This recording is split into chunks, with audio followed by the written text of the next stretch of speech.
morning, lovely people. Good morning, lovely people. It is Thursday, the 23rd of February. Welcome to TDA, the day after, your favorite news platform and the home of popular culture as defined by the culture. We're here. Let's introduce ourselves. It's your boy Big Moss from the east side of the bridge. Done already. Morning, people. And it is your favorite shade queen, Martin Royalty. Who else is there? Who else is here? Someone's on the way to meet the brothers. Oh, brother Motson, innit? It's on his brother trip. You should do like a live feed when he's... It should, innit? Yeah. Brent, you might have to have a word. Yeah, he did say that he will let me know what he can and can't do. I told him that it'd be good to have a daily, like, synopsis or something on video. Vlog, innit? A video vlog thing. Yeah, you play it. He said he doesn't want to be caught with any sort of devices in his hand in such a charged environment. Yeah, because it speaks bad. Oh, what is it? He said them... Is it all like cloak and dagger? No, but he said them people are militant. What about, they don't like Western phones? No, with what it is that they discuss in that particular room. I paid $100 to be here. Yeah, maybe not film the meeting. I met him like, it's day one and I've just met the minister and, he we're...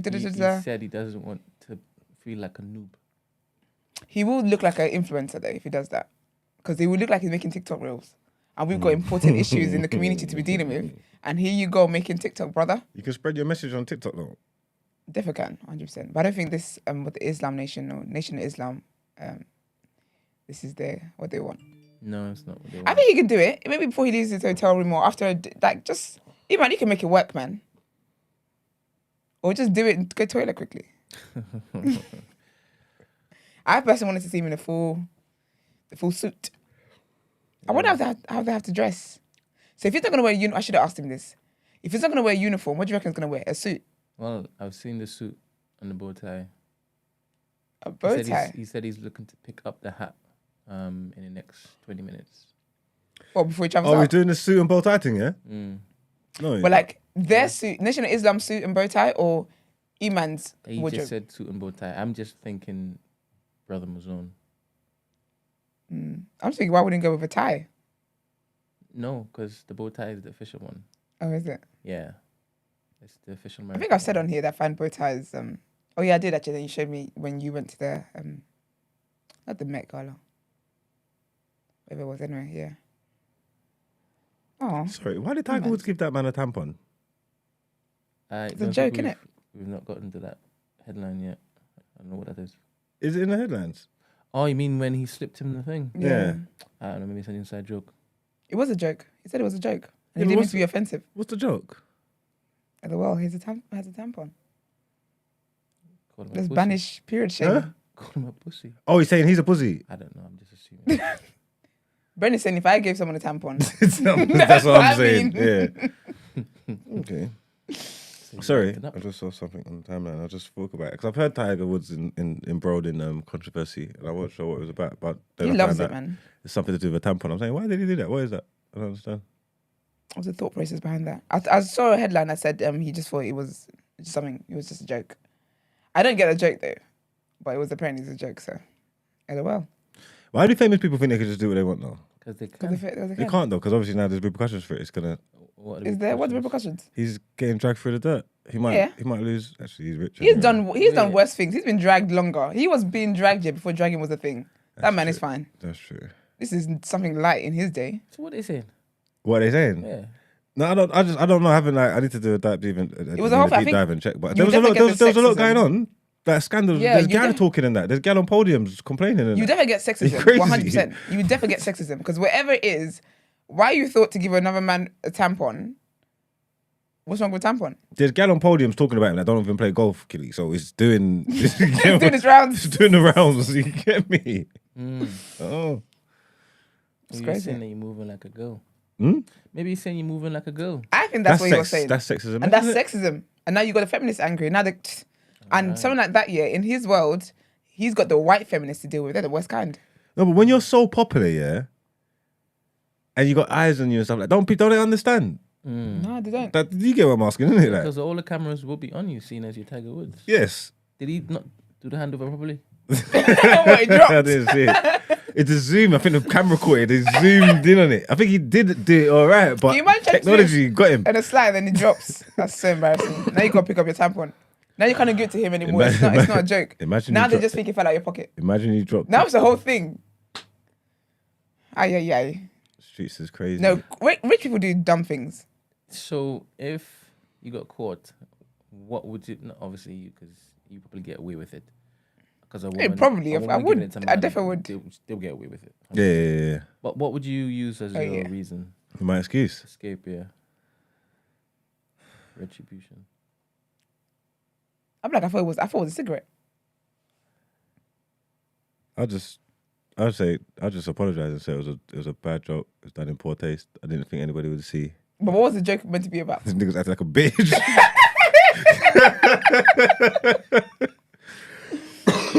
That'll do it. There you go. That'll do it. I think I'll just apologize and say sorry. You got me.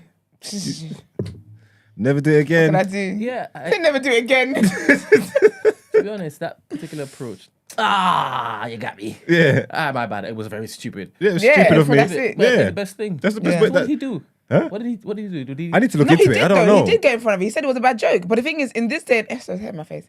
In this day and age, whether you get in front of something or not, people are still gonna say whatever they want to say. Because you can say, "My bad, I didn't mean to. It was a bad joke." Yeah, but why did you think you could make that joke in the first place? And then they want teaching moments. He's gonna have to sit down. He's gonna have to. They're gonna want him to sit down with Gal. Yeah. And explain why this is harmful and why it's insensitive and Yeah. There's bare There's things you gotta go process. through now. There's processes Yeah. now. You can't just say sorry now. You gotta like. You can't just do my bad and think it's all fine. Yeah, you gotta do the sit actions down. now. You gotta be seen to be Now I've educated. got to educate you. Now Yeah. you have to then sponsor tampons to the women in need that can't afford tampons. This is period shaming. It is period shaming. I a couple of days ago was saying period shaming is not a thing. It don't And look exist. at that.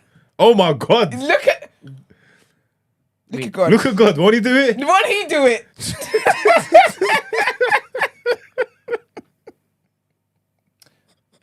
Suppose. You better clip this up. First of all, you better clip this shit up. Because these people were thinking I was mad, right? I had to have people message me in private telling me they agreed with me. This is Instagram DMs I was getting. And you were like, I'm gonna clip this up, I'm gonna clip this up. Clip. 'Cause look at that. But suppose Justice. he flipped it on the head and said that it was a trans man. Yes, it's a present now. A present? Yeah. How's it a present? I don't know why the camera's on me. No, because then that might help him get. Can you remember when the period conversation was? What day? It was on Max's Day Thursday. All right. It was a work joke. Cool. Clip. Just making a note. It's all right. Oh, you got to get receipts. Yeah. If I can get the timestamp for you if you want. Yeah, I definitely remember actually saying that period shame is not a thing. Yeah, I remember. You did a lot with that one. Yeah, I was going for it. You really were. The thing is, you're not even going to retweet this. To me? You're not going to retweet it if I put it up. No, I will. What? But you know what it is though? It's You know growth. what? Do it. I'll put it out. No, but you know what it is? It's growth.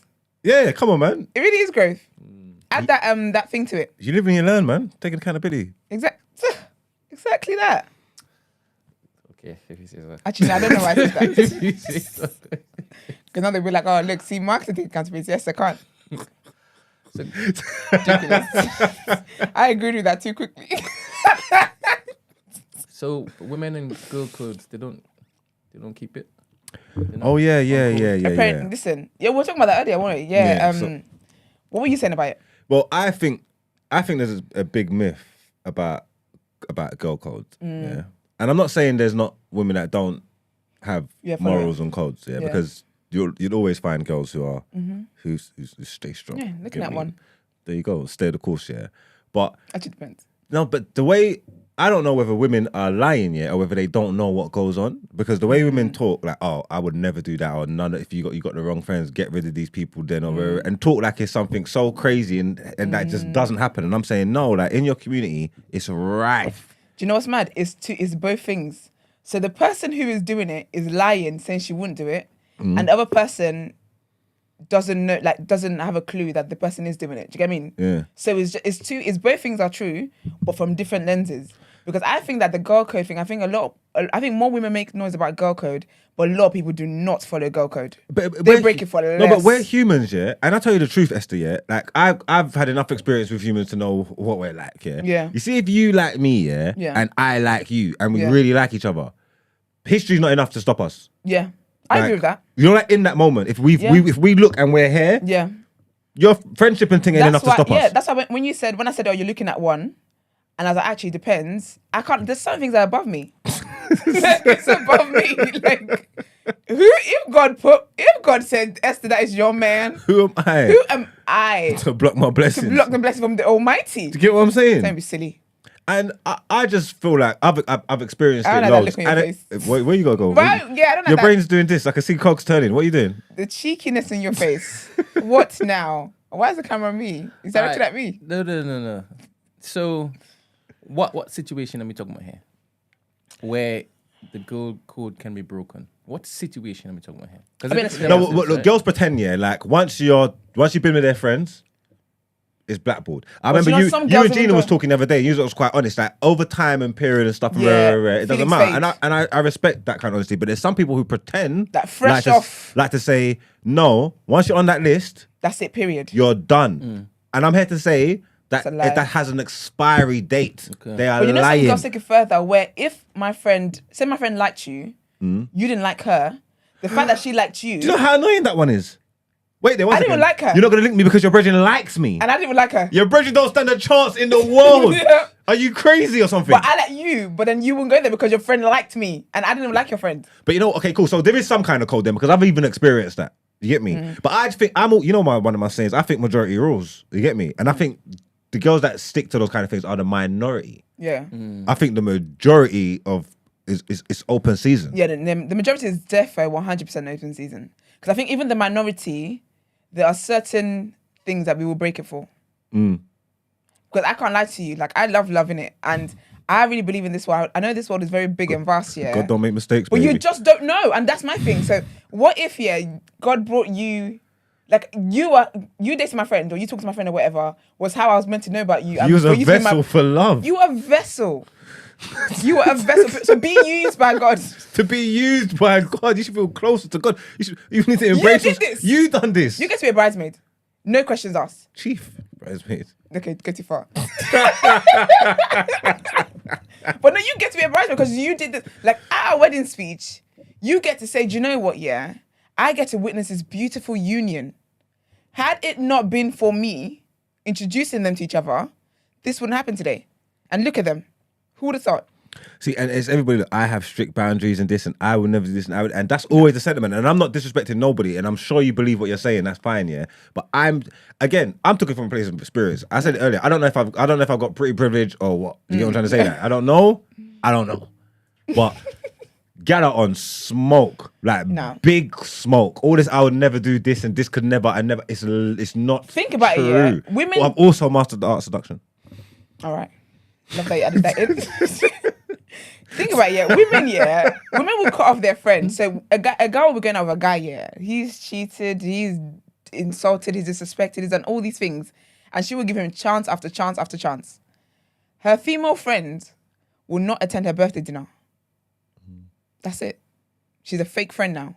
Like, all of a sudden you have this energy. I see women have energy for women that they do not have for the men in their lives who are disrespecting them that they should have. And you're going to tell me that you follow girl code.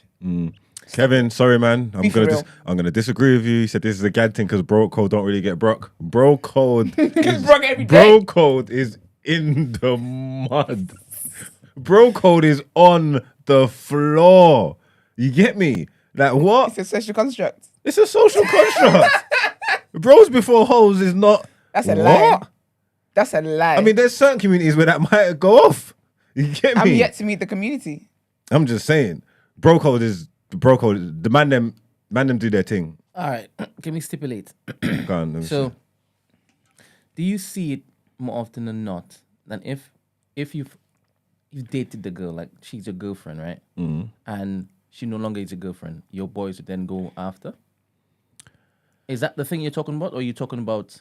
I'm saying I'll put my eyes on you first. So no, I'm saying I'm saying all of it. The man them people always trying to find a way, like especially like if you're someone, people always trying to find a way to your things, like always. Whether it be serious relationship, whether it be your linking or whatever, like serious people always relationships. Yeah, because This is you and your circle, yeah. No, I'm just saying. I'm talking about. I'm talking about man them. Because like even if you like break up, all of a sudden like people are friends and yeah, you was friends and like yeah, we all know each other now. But like, what type of friends are we talking about? Like, allow it, man. Like people always gravitate towards you. Everybody wants what's not theirs. This is just real life. People always pretend. Nature. We could pretend and chat shit in public and do all this stuff but in real life.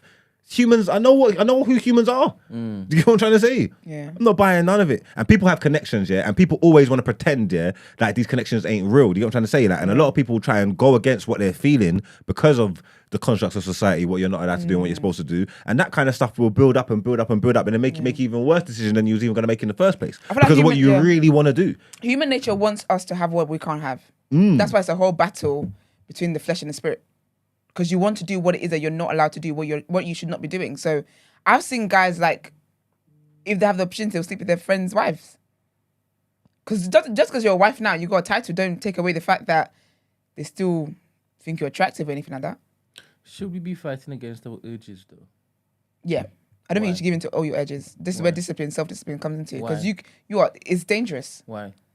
Dangerous. It is dangerous. I heard you say that's why it is. I'm a believer. Where does it stop? Yeah, but if you want to If do you it, give it to every urge, if you we'll want all to be do it, crackheads. my brother tried to cheat. Someone tried to tweet me yesterday. So like, what you saw what you chop your best friend's ex and all that. Yes. And I was just like, firstly, where's my best friend? Am I 12? Yeah. And I said, secondly, I will chop any woman my heart desires. You know, like I'm different. Do you get what I'm trying to say? Like I am different to you. So if I want it, I want it. Whether it's right or wrong, I'm gonna do what I want to do. Yeah, you cannot give in to every cross urge, bridges man. and deal with consequences afterwards. If I want to do something, Yeah. I want to do it. So, but I'm different. I live my truth. I do what I want when I want, for the most part, when I'm allowed to. So that is what it is. You know what I'm trying to say? And you can call me a snake if you want. But if that's my brethren, and I know that that's the way he's built and he's an idiot, I'll just chop his ex and won't tell him. No, you saying he's an idiot for having And his feelings hurt. And then we're all happy. You know what I'm trying to say? I just want, I'm not gonna let you get involved in my business. I'll just chop it. I just won't tell you. Then we're just cool. How about his present? What do you mean? His present gal? Yes. You ain't gonna. Why do I want his gal for? Why are you looking at man's gal for? I do think that guys have Wait, more. So you have a code that you abide by? I have a code, yeah. I never said I don't have no code. I'm not saying I'm some heathen. I have a code, yeah. Not a heathen. But why? I thought you said that you should follow through with your urges. Then maybe Take what you want. Maybe it's just the way my brain, maybe the way I'm wired. But I don't desire people. I don't look at you. If you introduce me to your partner, even if she's attractive, or whatever, I don't look at her like that. I don't have urges. So it only changes when they're no longer with her. If you don't, I don't believe in ownership because no one don't own me. You get what I'm trying to say? You don't own nobody. You ain't got no say over these guys. I don't understand. So even when he's with her, he doesn't own her. He don't. Obviously, So that's she's free reign. no, but they're in a relationship, he doesn't look at her bro. like that. That's what he's trying to say. They're in a relationship, bro. Thank you. Let me just put the camera on Esther because she obviously wants to. Let me this very dangerous path I'm going down. Let me just stop. No, go on. Nope. No. No. I just got myself. No, please. I want to know. I don't know what's wrong with me. I know what's wrong with you. I know what's wrong with you. me? It's envy. That's what it is. Switch back to Max. Sorry, Max. I'm getting a bit confused because you're saying that nobody owns anybody. So nobody's anybody's possession. And you're also saying, I will follow through with whatever urges I want, right?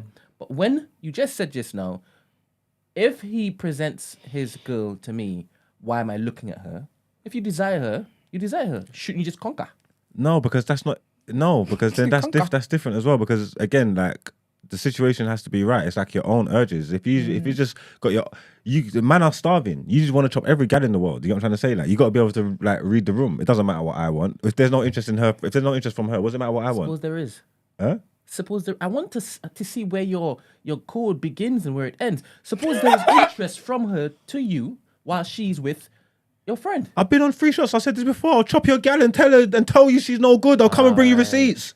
I said, you're listen, doing it she's as a not a service. good one for you. Yeah. You stay on code. I'll bring you It's just a receipts right different now. I'll say, look, man, because I know, man, a gal clown. If I just told you your gal wants to chop me, you're gonna tell me I'm conceited. you know now what's it killing me, marks. Every girl in the world don't want you. Grow up. Boom, boom, boom, boom, boom. You're gonna come and bring bare problems you to me. bring the It's gonna mess up our friendship. you know what's killing I'll me, just slam your gal and show you I chopped her. She's no good for you, Killy. Whatever you want to do after that is your business. That's what's killing me. Is the fact that you've done what you've done, but you're framing this as a good deed. Like I did this to show you this is not the one.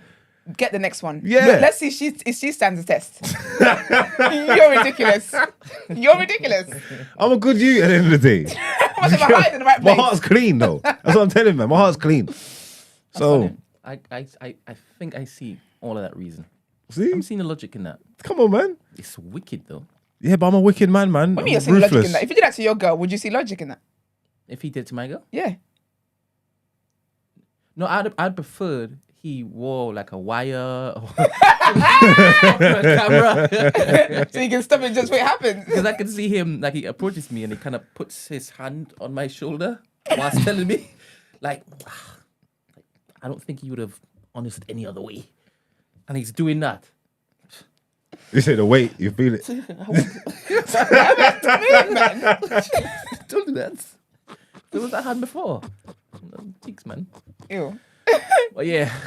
It's interesting, man. I think So with girls and men, yes. who are worse when it comes to the girl code? I think girls are worse. I think you see how he said, yeah, like say his friend has a girl, you wouldn't see them that way. I told you guys how I act how I am with people's like husbands and boyfriends and Yeah. like I'm very respectful. We're rare, people like me. Do you get what I mean? So even the way he said that with his What girl, did you just do? Where? we are rare. Okay.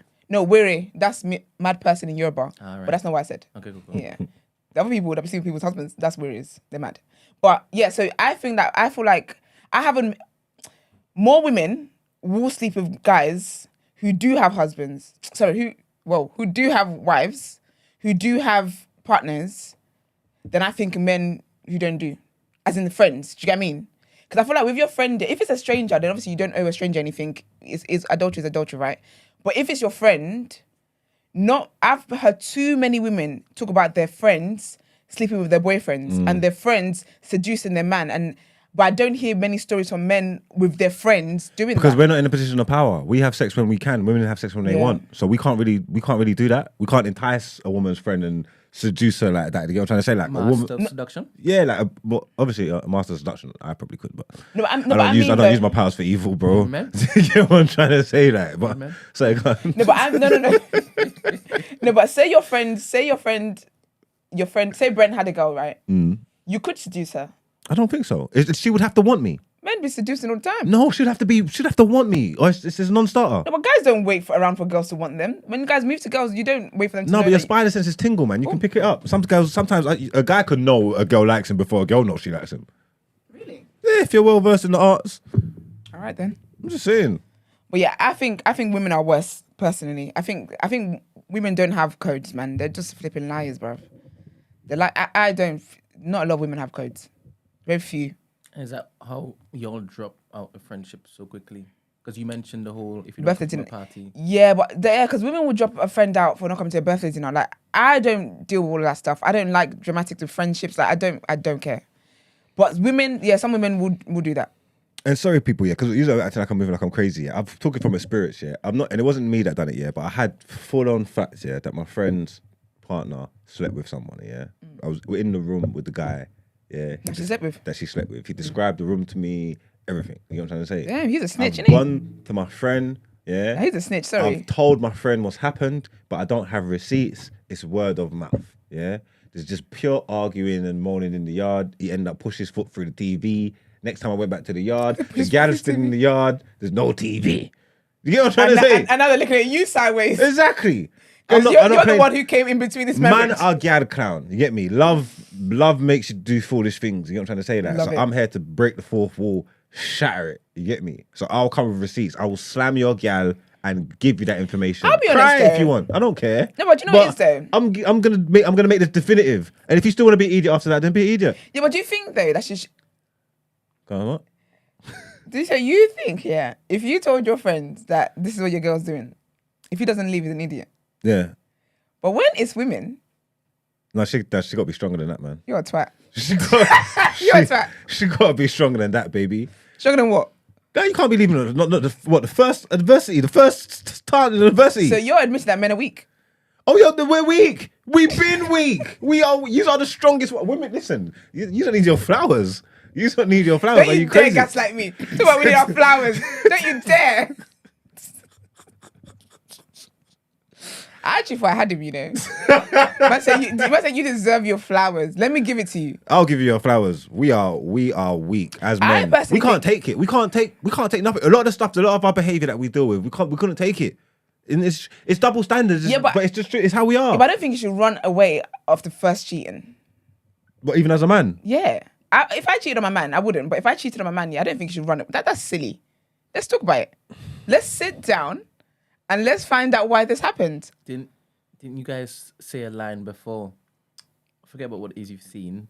Yeah, like, are you really going to believe your eyes over what I said? Of what I told you? You're going to believe women like Tanya, innit? Yeah, like, you're going to believe your eyes. You're going to believe what you've seen over what I said. Over what I've said. What? I said I love you, and you call me in bed with another guy, and that's what you're going to be. You're going to go off of that. Oh, not this 20 years of marriage. Don't be silly. I think we should always sit down and have a conversation as to why this happened. Why were you in bed with another man, Esther? Then we can get to the root of it, and then we'll sort things out until it never happens again. Oh, yeah. This is funny. I'm in the chat. They're killing me. This is I think funny. it's sick. I think that's a good plan. I hear that. Would you respect a guy if he stayed? Yeah. You really love me, boy. If the manner in which it is he caught you was absolutely crazy.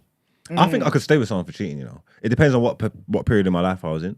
Yeah. Because there's been times when I've been an absolute demon. So I wouldn't want to be that much of a hypocrite. But I've seen good youths get cheated on. And that's the pain in the heart. That kicks out my chest. You get what I'm trying to say? Yeah. This good you ain't never done no one wrong a day in his life.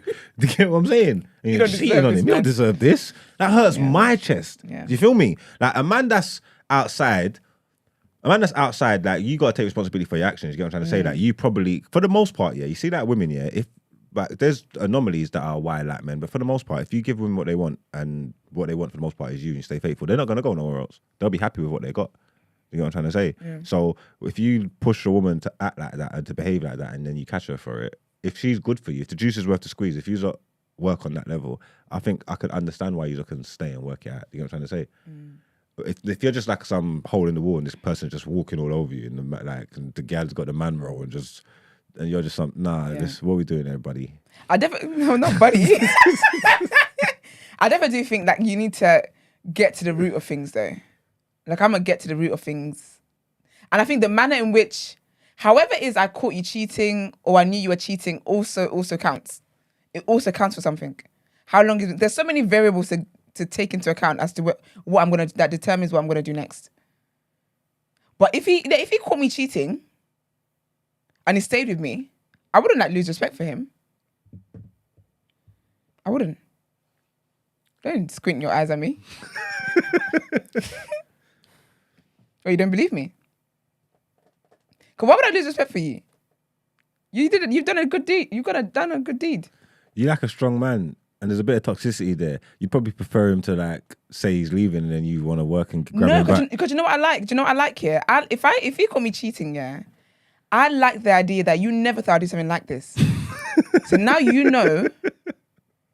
You act up. So you better stay woke. Now you stay woke. Like now you know what I'm capable of. Now you would, because let me tell you. Wait, Esther is a mad woman, you know. Stop it. Stop. Wait, because I like the way you guys are looking at me. I have a feeling Iman's got the same look at home. Listen, let me tell you why I am. If I cheated, it would be because I was drove to cheat. It wouldn't be something that I'm not greedy like that. Do you get what I mean? I have self-control, right? So if I cheat, it would really be because you drove me to this point.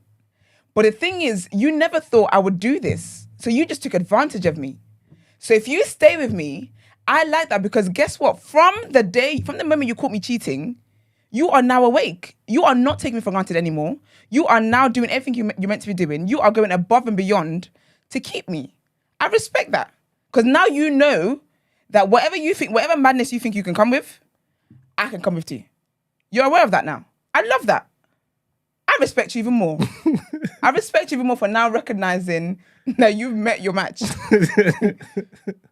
Nah, honestly. Girl, I hear that, boy. I love it. Helen agrees with you, Esther. There's no shame in my game. Because I wouldn't cheat, yeah. But if I know what it would take for me to cheat. And so if you stay with me, I would love that. Because I've showed you that I have power. And I've showed you there's no games right. Like you cannot, no. All right, so you would value the relationship so much that you would only show him or teach him a lesson so he can fix up. It's not my first go-to, but you know sometimes you tried so many things. Everything basically, and this is last resort.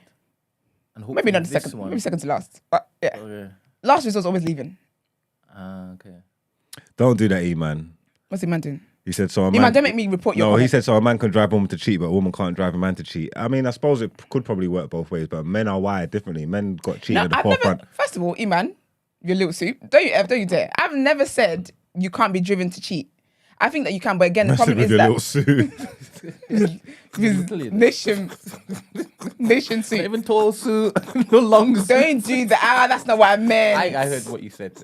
I heard what you said. That's not what I meant. E-man, you know, don't be silly. But no, I think people can be driven to cheat. Absolutely, a man can definitely be driven. I've never said he can't be driven to cheat. You can be. I just expect you to have better self-control, as I would have, if it's a last resort. But that's the thing, men cheat for nothing. Men cheat for less. Men cheat, yeah, even when they're having a great time in the marriage. Just something to do on a Tuesday.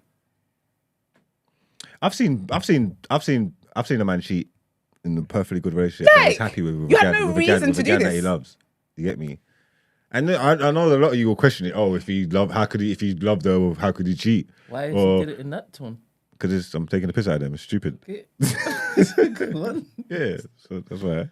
No, because that's the thing. So it's not a valid query. What that You've sentiment. done it in that mocking tone because it's not valid. Yeah, it's not true because a man, like accidents happen, players fuck up, man. People fuck up, like it's things like people. You can love someone and cheat on them, man. I'm just sorry, and I've seen it play out. You definitely can, yeah. Not just men do it. I've seen women do it, man. Yeah. Like I'll be honest with you, I'm being dead serious. And it just speaks what my eyes have seen. It speaks to one's impulses. I think it's that. I think so, yeah. That's why you said earlier, it's dangerous to pursue all everything that urges because it might end your relationship. Yeah, because you know, I think that people that cheat, yeah, they don't have good risk assessment skills. There's that. Or they don't know how to like follow through with it properly without getting caught. No, whether you get caught, don't get caught. I think that I get what you mean actually, yeah, because I get what you're trying to say, but I think because when I was younger, I used to think that you can't possibly love me and cheat on me, but sometimes you just accidentally do things. Well, innit? you just told us that you can love your husband. Yeah, that's just and cheat on him. yeah, that's just like when I was younger. Like a little bit straightening. Now, don't try it. Yeah, when I was younger, I said you can't. I didn't think you could love me and cheat. Now though, if I was to cheat, I'm cheating because I love you. Alright, let's get into the headlines. You understand how many clips I'm getting? Alright, let's get into the headlines. I'm doing this out loud. The app is going to see you today. Oh, now you can edit clips. I am doing this out of love. All right. So yeah, you actually can love someone and cheat. It's just poor judgment, poor risk assessment. And sometimes not everyone knows whatever urge you have, you don't have to give into everything. Whatever craving you have, you don't have to give into it. And this is what I need men to understand is that women have cravings the way men have cravings. Believe me, women really do. But we just don't give into them because again, self-control. This is why I always say I can't be with someone who hasn't got good self-control because you need to be able to control that. But I'd rather you cheat on me when things were not good than if things were all great. That's wild to me. So you just wanted a date, you just want something to do on a Tuesday afternoon. And how do we stop it from happening again? If I know that things are bad and we weren't communicating, we weren't sleeping together, we weren't doing anything, like things are really, we just exist in this house together and you cheat, we can fix that. But if everything is all great, like everything is great, perfect, and you cheat, I don't know how to stop this. You don't know how to stop this. You just did it. I heard that though. Scary, man. All right, let's get into our headlines, man. Yeah, let's do it.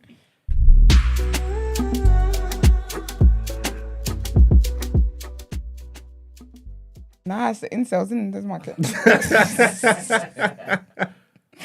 I'm gonna be doing tit for tat cheating. I've got time for that.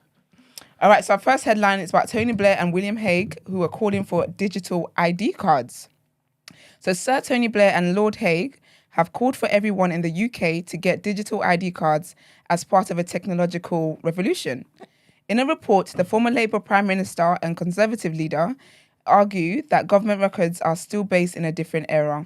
The idea of introducing ID cards has been controversial, as Prime Minister Sir Tony tried to introduce an ID card scheme, but it was scrapped by the coalition government.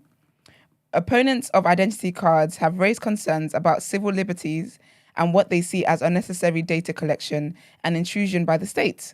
However, in their report, Sir Tony and Lord Hague, who faced each other at the dispatch box as party leaders, argued digital ID cards would make it easier and more secure for people to access services and for the government to understand their needs and better target support.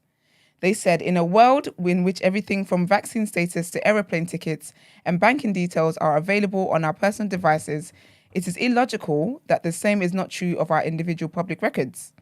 They suggest such a scheme could allow people to prove their identity, age, driving license, right to live and work in the UK, and even their educational qualifications. But Silky Carlo, director of campaign group Big Brother Watch, said the sprawling digital identity system proposed by the pair would be one of the biggest assaults on privacy ever seen in the UK. Sir Tony and Lord Hague are absolutely right about the need for the UK to take leadership in technological innovation, but this means protecting people's rights and privacy, not reviving failed proposals for an intrusive mass digital identity system and a database state. The note says, what do you guys think? Personally, yeah, I think the fact that we think we have any privacy is funny in the first place. I don't think this will take away from anything. I think it would be quite cool for me to get my ID up, like I get my wallet up, my bank card up on my Apple Watch, or my Apple Pay. I'm here for it. I think it'll be it. All right, next headline. The Pentagon released selfie of pilot above Chinese spy balloon. The Pentagon has released a selfie photograph snapped by the pilot of a U-2 spy plane that was hurtling through the skies above the Chinese spy balloon as the US military pursued and shot it down off the coast of South Carolina earlier this month. The image clearly shows the mysterious silvery white sphere of the balloon with panels dangling below it, and whether intended artistically or not, a striking sight of the shadow of the US aircraft cast against the balloon. The picture was snapped by the airman on the flight deck as the balloon entered the airspace above the continental US at high altitude. The selfie was first reported by CNN. The spy balloon was spotted by the public above Montana and tracked by US authorities as it moved across the country, causing a diplomatic rift between the US and China. When the balloon made it across several states and over the Atlantic Ocean, where the military deemed it safer to destroy it, it was shot down with a single missile fired from an F-22 Raptor fighter jet that took off from the Langley Air Force Base in Virginia. The wreckage was retrieved and is being analysed. Our last headline for the segment, Shamima Begum has lost her challenge over British citizenship. Shamima Begum has lost her challenge over the decision to deprive her of British citizenship despite a credible case she was trafficked. Mr. Justice J told the semi-secret court dealing with her case that her appeal had been fully dismissed. The ruling means the 23-year-old remains barred from returning to the UK and stuck in a camp in northern Syria. Her legal team said the case was nowhere near over and the decision will be challenged. Miss Begum was 15 years old when she travelled to join the self-styled Islamic State group in 2015. She went on to have 3 children, all of whom have died, after marrying a fighter with the group. In 2019, the then Home Secretary Sajid Javid stripped her of her British citizenship, preventing her coming home and leaving her detained in an IS supporter in a camp. The Special Immigration Appeals Commission has ruled that decision has ruled that decision, taken after ministers received national security advice about Ms. Begum's threat to the UK, had been lawful, even though her lawyers had presented strong arguments she was a victim. And that is it for the segment. Let's get into what you're saying. Let me just show you a picture of Shamima Begum. Yeah? Because anytime I've seen her all up in them gams and that. Yeah, she looks like a baddie there. I saw that picture. And you seen that TikTok of PK saying, how come Al Jazeera News ain't reporting this, but Shamima Begum's turned into Zizi Mills? So dumb. It's one of the funniest TikToks. It's one of the funniest videos you ever watch. PK is an idiot. Oh, it's hilarious. I went on his page to find it yesterday, to watch it yesterday. It's this picture of hers there. I need to watch it. She's a pretty babe. I like it. It's a nice picture. I do think it's dangerous that she was stripped of her citizenship. I do think it's about to open up floodgates for so much, especially with the whole Windrush stuff and then this. And I just think, yeah, it's just gonna get mad. I was on record saying that I think it's wrong that they'd be able to strip her citizenship thing. Like, I don't know, like call her back and deal with her. But I don't know whatever it is, deal with her from whatever means you got. But I think to be able to just, because it sets precedent. You can just do this when you want. Nah, man, I don't like that. I don't like that. Because when I remember when she first came out, I did say that that's dangerous because all I think about was national security. But when I started to think it, I said, nah, like if she's actually stripped of her citizenship, anybody can go. Ema said they should fly her to the moon. Ema, you're gonna miss your flight. Ridiculous. The thing is, he would say something different if she was riding forward anyway. That's true. That's true. That is true. Man, they're saying you're selective. Yeah, man. Yeah, okay. Did we press the button? Did we get to it? No, not yet.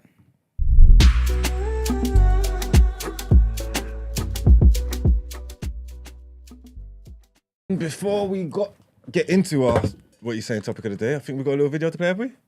Yes. Sure do. Let's play it. Let me get my headphones on so I can hear what's being said here. I guess I've got a killie gene. You guys make stupid. All right.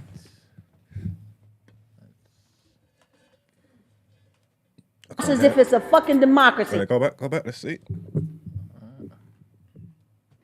She's loud, boy. I don't even need my earphones. Listen, parents, quit running your house as if it's a fucking democracy. It is not. Your household is a dictatorship. Well, do what I say, do or fucking else. But now they have this thing called gentle parenting. Oh, I believe in gentle parenting. Do you? You're living, aren't you? Surviving is not thriving. But you are thriving. You survived it. I was very gentle. I was very gentle. I give you passes from time to time. See, you survived that night coming in my house drunk, throwing up on my damn carpet in my bathroom, talking about your cycle was on. Your damn cycle wasn't on. You were drunk. Well, at that point, I was way too old for gentle parenting. Gentle parenting is like when they're growing up, you don't whoop them. Oh, hell no. The Bible says, spare the rod, spoil the child. So I believe in whipping that ass. I don't believe in abuse, but I believe in whipping that ass and letting that ass know, reach out and touch somebody's ass. Make this world a better place. Listen, parents. Facts. Listen. Facts. I will just say, this woman, she did not say one word of a lie. One word of a lie. That's an OG woman right there. That's what I will say. I use that term differently. No. Huh? Never mind. No, I know where you use it. It's the same, but she is. What term? OG woman. Oh. She is an OG woman. She's that's the original. That's the original form, you get me, of how it's supposed to be. Obviously, I can elaborate a little bit more, but I think you don't know where I stand on this. They don't know what the question is. In it? Man was just doing a lot of... You got the doc, you're leading it. I was just about to ask you. I don't understand what I'm we're telling doing. you how to do your job. Sorry, sir. I just don't understand. Straightening. Yeah, straightening. Yeah, This is ain't stupid. nothing but a little bit straightening. Ain't nothing but a little bit of straightening. Ain't nothing get straightening but straightening. It is, and I believe it ain't nothing but a little bit of straightening. So this is our topic of the day. Is there anything wrong with a little bit of straightening? You get what I'm trying to say? Like, what are your thoughts on disciplining your child? The size. Jeez. Do you know what it is, yeah? So obviously the way I was raised and like conditioned is that, you know, kids should get like beats and whatever, but I can't, like, I'm against it. I think a smack here and there, yeah, but do you know what? It has to be, this is my thing, yeah. When you do smack your child, I don't think you should do it in anger, because that's when you can lose self-control and it can go left.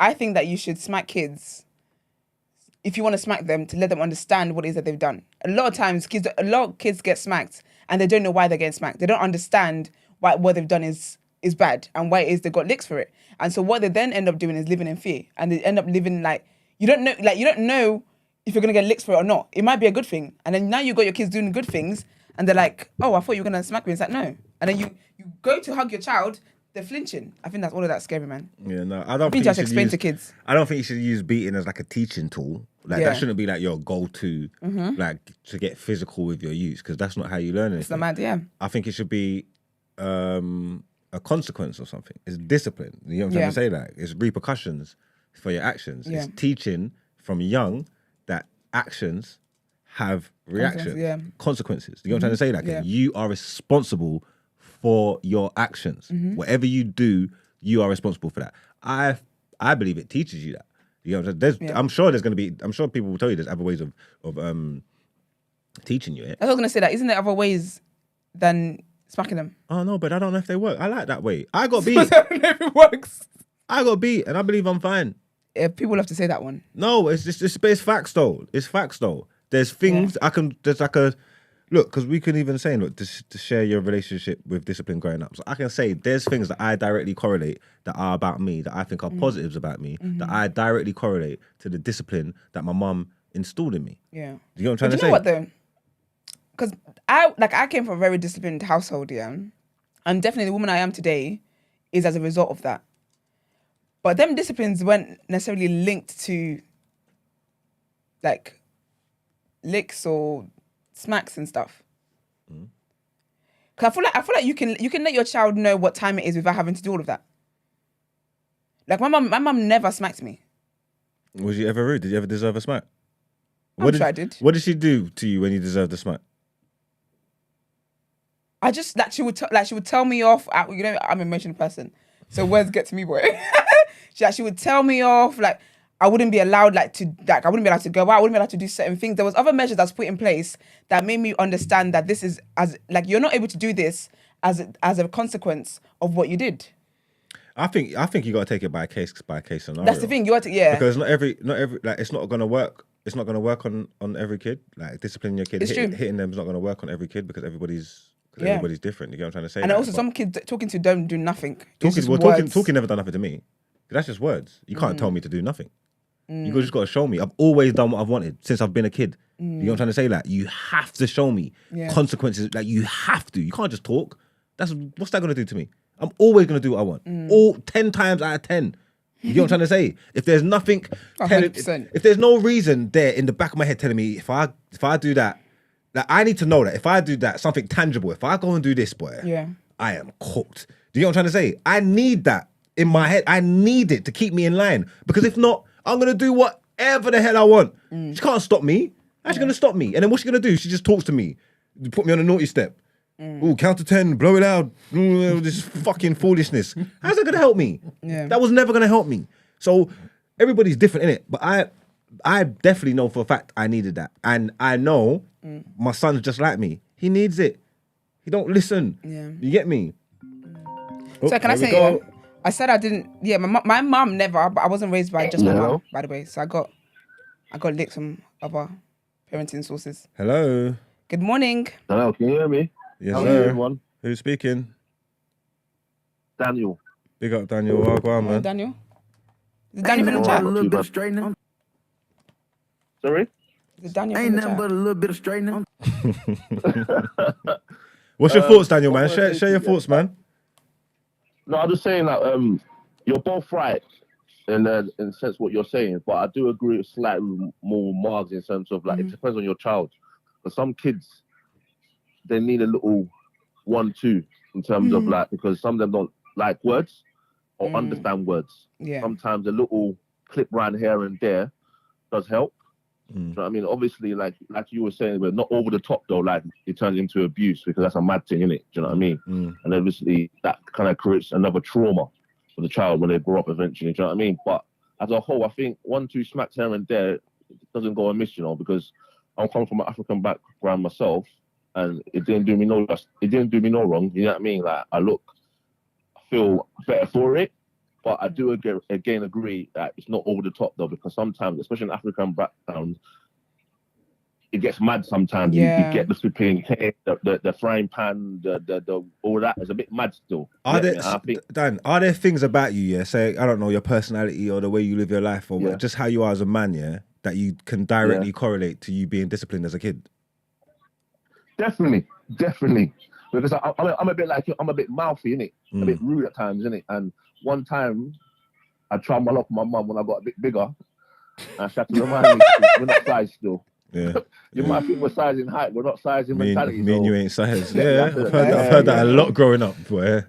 Yeah, babe, we're not size. And at the time, I didn't understand it, but now I do. Because for me, I come from a generation like, you got to respect your elders to a certain point where you can challenge them in a respectful way, but not in a way you disrespect them. And I think that they kind of helped me. Do you know what I mean? Did you grow up in a 2-parent household? No. Well, yes and no. Oh, you cut out. What happened? Yeah, so I didn't really see my dad too tough, innit? So I'll say probably a single household, to be fair. Because I believe, I've seen people in 2-parent households, and then you can do like this stick in the carrot thing, innit? And then like you always, I'm going to go to your dad, I'm going to go to your dad. It's like, no, I don't want to go to daddy. And then when that's there, you might not need to get physical much, because you got different options there, innit? I've seen single women, dealing with adolescent boys and that, and young boys getting run wild in the yard. It's like, you can't rule me in this yard. I need to be able to put down rules and discipline in this yard. And if that means I've got to give you a flying elbow, then that's what I've got to do, because whatever moves have I got for this kid? This big man that says things, he can talk to me how he wants. He's not paying no fucking rent in here and eating at the yard. Like, you know what I'm trying to say? Yeah, I can't imagine. No, I definitely agree with that. No, I definitely agree with what you're saying, because I think, and that's why it's important to have fathers in homes, like, especially in black homes. Do you know what I mean? Because like you just said, that you can play that stick and carrot stuff, like, because sometimes when a father's in the house, more time you don't need smacks, because you think to yourself, it's long, I've got a big man in the yard, I need to kind of respect myself. Do you know what I mean? From that aspect. And also being a man in general as well, because no offense to women, love them, especially our black women, but it's hard to raise a man, especially, and you can see society, like, some of the men now, they're like women, how they act and how they carry themselves. It's no fault of the women, not knocking them, but if you have a strong man in the household, some of the men, how we behave some of them are behaving now, society won't be the way it is. I personally think, but obviously that's another subject for another day in general. But yeah, going back to the smacking thing, I think 1-2 smacks goes a long way. You get me? Yeah, I think smacks is calm. But I just think when you do it in anger, because really and truly, if an adult pisses you off, you're not going to just go and punch them. Do you get me? You find other ways to deal with it. So I feel like when you then do that to defenseless kids, it's a bit wild. I do believe in smacking. I think some kids need to smack here and there. However, again, it's not a beating. Do you get what I mean? And it's not something. I don't know. It's just, it doesn't come with so much anger. Do you think you missed out on discipline? Do you think you would have missed out on smacks? No, but do you think it could have benefited you if you got smacks? No, because again, remember. So when I said that my mum, so I was raised by my grandparents. Then I was raised. Then I lived with my mum, right? My mum's been in my life my whole life, by the way. But I was raised by my grandparents when I lived in Nigeria. In Nigeria, I definitely got smacked, and I got like beats and whatever. But again, it wasn't like I didn't get beats like a rushing, but like a you've done something wrong.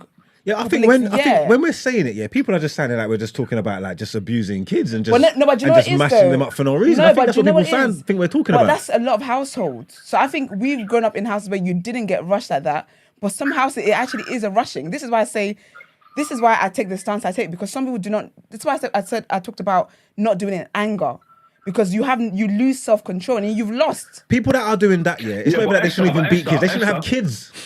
Boy, there's that too. But Esther, sorry, Esther, you know what? That's right, But sometimes, you might get to a point of that child, because you're not listening and you're trying the different ways and not listening. Sometimes you might get a bit angry and smack them, because you've got to that point. I know what you mean. Sometimes it's hard not to get to the point of anger and smack them, because obviously it's not a good combo. You might go over the top. But that child might, especially kids nowadays, they push you to a point thinking, why are you not listening? Why are you choosing to go against what I'm trying to tell you? Yeah. I know you're not understanding because because you're a child, but you're actually choosing now to do the wrong thing. Yeah, but you have to be strong in that situation and be strong enough to make sure what you're doing. It's like what you're saying. You have to understand, if I'm administering these beats, it is at a discipline. It's not because I'm angry and I'm frustrated. Because you need to be able to convey your emotions in a different way. That's not the kid, that's you. If you're getting so angry and so frustrated that you don't know, and then you just lash out. That's not the kid's problem, that's you. That is my thing. That is my big thing, is that you can't, when you lash out at kids, for me, that is not discipline. No, but that's unable to. I don't lash out. I talk, and I lay out what's going to happen in no uncertain terms. I give you all the information and the options. I will allow you. This is what's going to happen if you carry on. If you stop, everything's going to be all right. But I promise you now, you carry on. This is what's going to happen. I'm not just lashing out and rah. I'm giving you all the information. So then you've got it. So then once you take it, all this information I've given you, and then you still think you're wicked enough to go and do what you're doing. Yeah. You're gonna feel the repercussions. See, a lot of people lash out, and then this is what I was saying earlier. I said some kids don't understand why it is they're being disciplined. You haven't explained to them why what they've done is bad. You haven't explained to them why they're getting these consequences. All you've done is just reacted. So it doesn't prevent it another time. And this is how relationships then start getting. It's just it opens a floodgate of just what's the word? Esther, do you think that is because some of them parents because they weren't taught the right ways themselves? And that's why sometimes they act the way they act. No, absolutely. 100%. Because if your foundation preceding that child coming is strong, don't you think the foundation you've learned going towards your child will be strong as well? Yeah, but you know what it is though? I think that I 100% believe that people can only give their children what it is that they know, right? But I do believe that every single adult cannot rely on how they were raised. Every single person has a duty to try and be better or just do things differently. So unfortunately, what you get there is a lot of parents, so they react to their children in anger and beat them in frustration or whatever. When the kids grow up and tell them I didn't like that you did that, they're like, that's how I was raised. Okay, but that doesn't change the facts. I hate you now.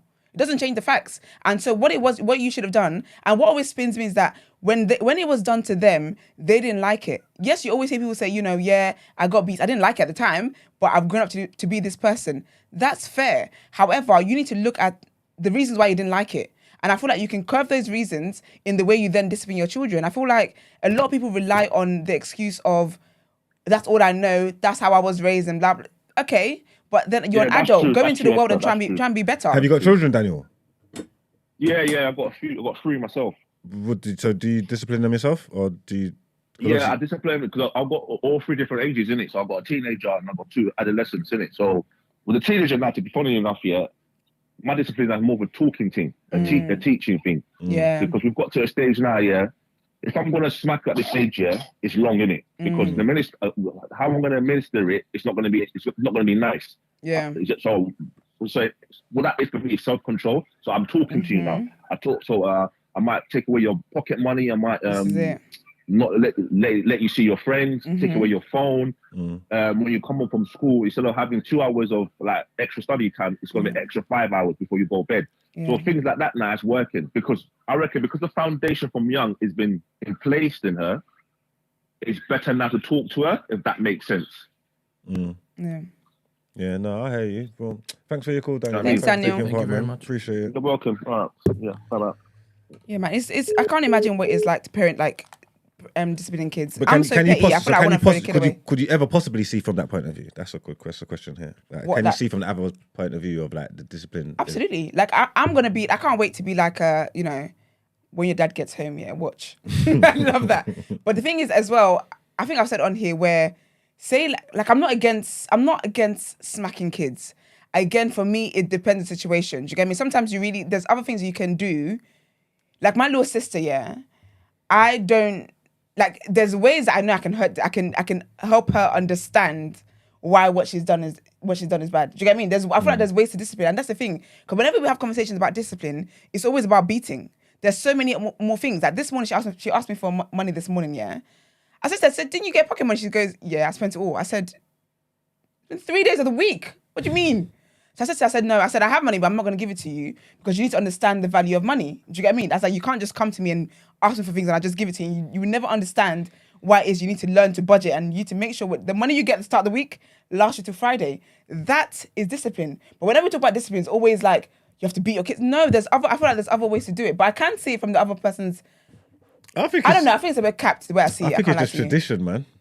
It's tradition, man. I've been looking forward. I couldn't wait till I have kids, till I can pass down just my traditions. I was hoping you would not say that. What? I couldn't wait. I've been galifesting it. Oh, stop it. Yeah, why for manifest? I've been galifesting it from Kuwait. Couldn't wait. All the moves that I learned, the moves that I received. You're ridiculous. Yeah, I'm gonna pass it down, and he's gonna pass it down to his youths. We're gonna but you know what it is as well? Discipline, man. What are we talking about? You know how we said how like some kids will understand talking to, some people wouldn't understand like beating or whatever. That's the thing, because people say but I was beaten, I'm fine. Not every kid will be fine, you know. There's some kids who are really suffering so many issues today as a result of getting beats. Well, look, it's a teaching tactic, yeah. And somebody said this, yeah, and it might sound a bit harsh, yeah, but people always say like, oh, the international language is love. Everybody understands love, yeah. That's lies. International language is pain, yeah. Everybody understands it. There is no language barrier that understands it. Even a little baby, make him put his hand on the kettle. Hot. You know what I'm saying? Hot. No, not doing that again. That's actually a baby sound. Hot. Not doing that again. A cat, a dog, anybody. Pain. Cat, dog. Pain is universal. It's linear. We all get it. Do you know what I'm trying to say? So even when you can't communicate properly, when they clock, every time I do that, every time I stand up on this table and dash that off the table, I feel pain, and I don't like this pain. I don't want to feel it no more. You know what? I'm not standing on this table and dashing that no more. They can clock that before they can understand words, bro. Yeah? Facts. Sorry, caller. Good morning. Hi, morning. Morning. Who's speaking? Who are you speaking to? It's Lala. I was just in the chat, so I thought I'd give you guys a call. Oh, Lala ain't beat her child in 15 years. Let's hear it. Okay, so I was beaten as a child, right? And I feel like I just thought like that's how you dealt with conflict. So when in secondary school, like I was kind of like a tomboy, right? Yeah. I was just angry. Like I just thought if somebody pisses you off, you just slap the shit out of them and then you just get it cracking. Like that's how you deal with conflict, right? Ain't nothing but a little bit of straightening. But you're too happy this morning. And I just felt like it took a lot of therapy. It took a lot of self-reflection to realize that you don't deal with things like that. This is it, yeah. And so when I had my child, I thought, okay, I will break the cycle because my dad explained to me that's how he was disciplined as a child. And so I felt like, okay, I would break the cycle with my child. Her dad or me has never, ever hit her. And she's doing pretty well. I don't see any negativity from not disciplining her like that. Has she ever gave you rude to? Have you got a rude? You ain't got a rude you. It don't sound like. Sounds like you got a good baby. I mean, she's a teenager, so sometimes they can, you know. Once you get into teenagers, I don't think you should be hitting teenagers and that. Do you know what I'm trying to say? Again, because they're adults, they're borderline adults. There's conversations we can have. There's things that you can take away from them to discipline them. I don't believe in hitting teenagers. It gets all shaky. You know what I'm trying to say? That I'm saying I believe I'm talking about the development stage, the toddler stage. Some people are happy and lucky with beautiful little angel babies, and they've never had to do that. You know what I'm trying to say? What happens when you got a demon child? What's wrong with disciplining your child? I don't understand. No, but all kids will test you though. Even if they're good kids, they're gonna test you at some point. Yeah, but I'm talking about rude when it's needed. Now, like certain kids are doing rude things, walking all over parents, being rude, and man talking about sit on the naughty step. What are you talking about? Like if you got no need to discipline your child like that, then fine. I'm not advocating just beating people for no reason. There's people in really bad situations. I've seen them walking Tesco's, kids slamming stuff off the sides, and then when you tell them you can't have it, and throwing himself on the floor and and moving like a madman. That kid needs a box. Kids, yeah, but do they get a box and then they just fix up and never do that again? Because if not, then it doesn't work. This is it. No, you got to be consistent with the box. You got to consistently, you got to consistently ply them with licks over a period of time. My relationship with licks was just a big span. I could say from birth till about 11 or something like this. Like, you know what I'm trying to say? Like it's a long time. This is a lot of hard work. Blood, sweat, and tears went into molding the man I am today. You get what I'm trying to say? Like, I don't believe that was because you got licks though. I really don't. On God, it is. On God it is. On God, the way that I talk to people, the way that I conduct myself, the way that I'm so respectful with people and stuff like that, the way I talk to people, it's because of my mum's discipline, bro. What do you mean? Like, I promise you it is. My child is respectful and she's all those things and she didn't get any beaten. Yeah, but you didn't have a rude child. So. I'm rude. Look at you, see me. You see how I talk. I'm a hot mouth. I'm rude. I'm slick. I say what I want to people. I had to learn that I can't talk to adults how I want. You know what I'm trying to say? They had to show me that. So what age do you feel like you should stop beating them for them to now be a normal, sane human? I think, yeah. Like I say for my household, yeah. I say for my mum, because my dad wasn't in the yard like that. My mum was there. I think up to like about 50. Once I was 15, it didn't make no sense. It didn't make no sense. You get me? It didn't make no sense. You get me? By that point, you got to start doing different things. Like, you know what I'm trying to say? Like, by that point, the foundations should have been laid. You know what I'm trying to say? Like, I think once I got to 15, it didn't make no sense. You get me? Like, and it's like you've got to do certain things. I've been in parents' evening as a 13-year-old, talking to these teachers how I want, doing what I want, making a scene, just disrespecting and embarrassing this woman. She boxed me in my mouth. Clean in front of everybody. Your teacher? No, my mum. Oh. Yeah, but try this though. I ain't never done that again. How about that? I ain't never done it again. What do you want? You know what? What do you want? We're gonna have to agree to disagree on this one. And Kevin, I don't know what Kevin is talking about in that chat. But Girl, I never know what Kevin's talking about. Girl, Kevin don't even know what Kevin's talking about sometimes. Now Kevin's with me on this one. This one, I think we're aligned. Are we? I'm sure we are, man. Me and Kevin are but aligned Kevin on takes this it one. too far. That's the thing. You got to check. I got to be careful. Check your mirrors, I man. got to be careful. I definitely got to check my mirrors. Yeah, Kevin. you have to. It's a setup. Yeah, it's probably for the best. Exactly. No, but you know what, Lala? I hear you. You're right, and I think I don't like, because obviously all them stuff is borderline abuse. I don't think it should just be your go-to tactic, but I think it's a necessary weapon that it should be in your arsenal. It's in your rights as a parent to be able to use it as discipline. That's what I'm saying. Yeah, I feel like what Lala said at the start. I think you said it shouldn't be reaction, or was it reaction? The word you used. Yeah, I think that was the word you used. That's my thing. It just should not be your go-to. It should not be how it is that you conduct yourself. It should not be how you react to something or how you express. Yeah, because there's a thin line. Yeah, ultimately, you're teaching your kids that this is like when somebody irritates you, just hit them. Like that's basically that's what you're it. teaching your You kids. said conflict resolution. That's it. That's the word. Yeah. At the same time, it should not be a conflict resolution. No, it's weird though, because I don't want to make one. I understand these parents who trying to teach their youths that don't always result everything with violence. Yeah. But I'm old school. I'm letting my youths know now. If someone puts their hands on you, mash them up. And even if you don't put your hands on you, if it's crazy disrespect, mash him up. Let him know you're not this kind of person. Don't talk sideways out your mouth to me. Don't put your hands on me. I'm letting my youths know that from mash up anything moving. For crazy disrespect. Yeah, for crazy disrespect and putting your hands on me. Mash it up. I'm letting him know that. From his whole mash it up. Mash it up. Lala's talking, okay. Sorry, Lala. Yeah, I think if somebody puts their hands on you, then fine. You can retaliate or you can defend yourself. But I just think as an adult, you should kind of be a bit more, I don't know if it's having emotional control or what it is, but I just feel like there should be a better way.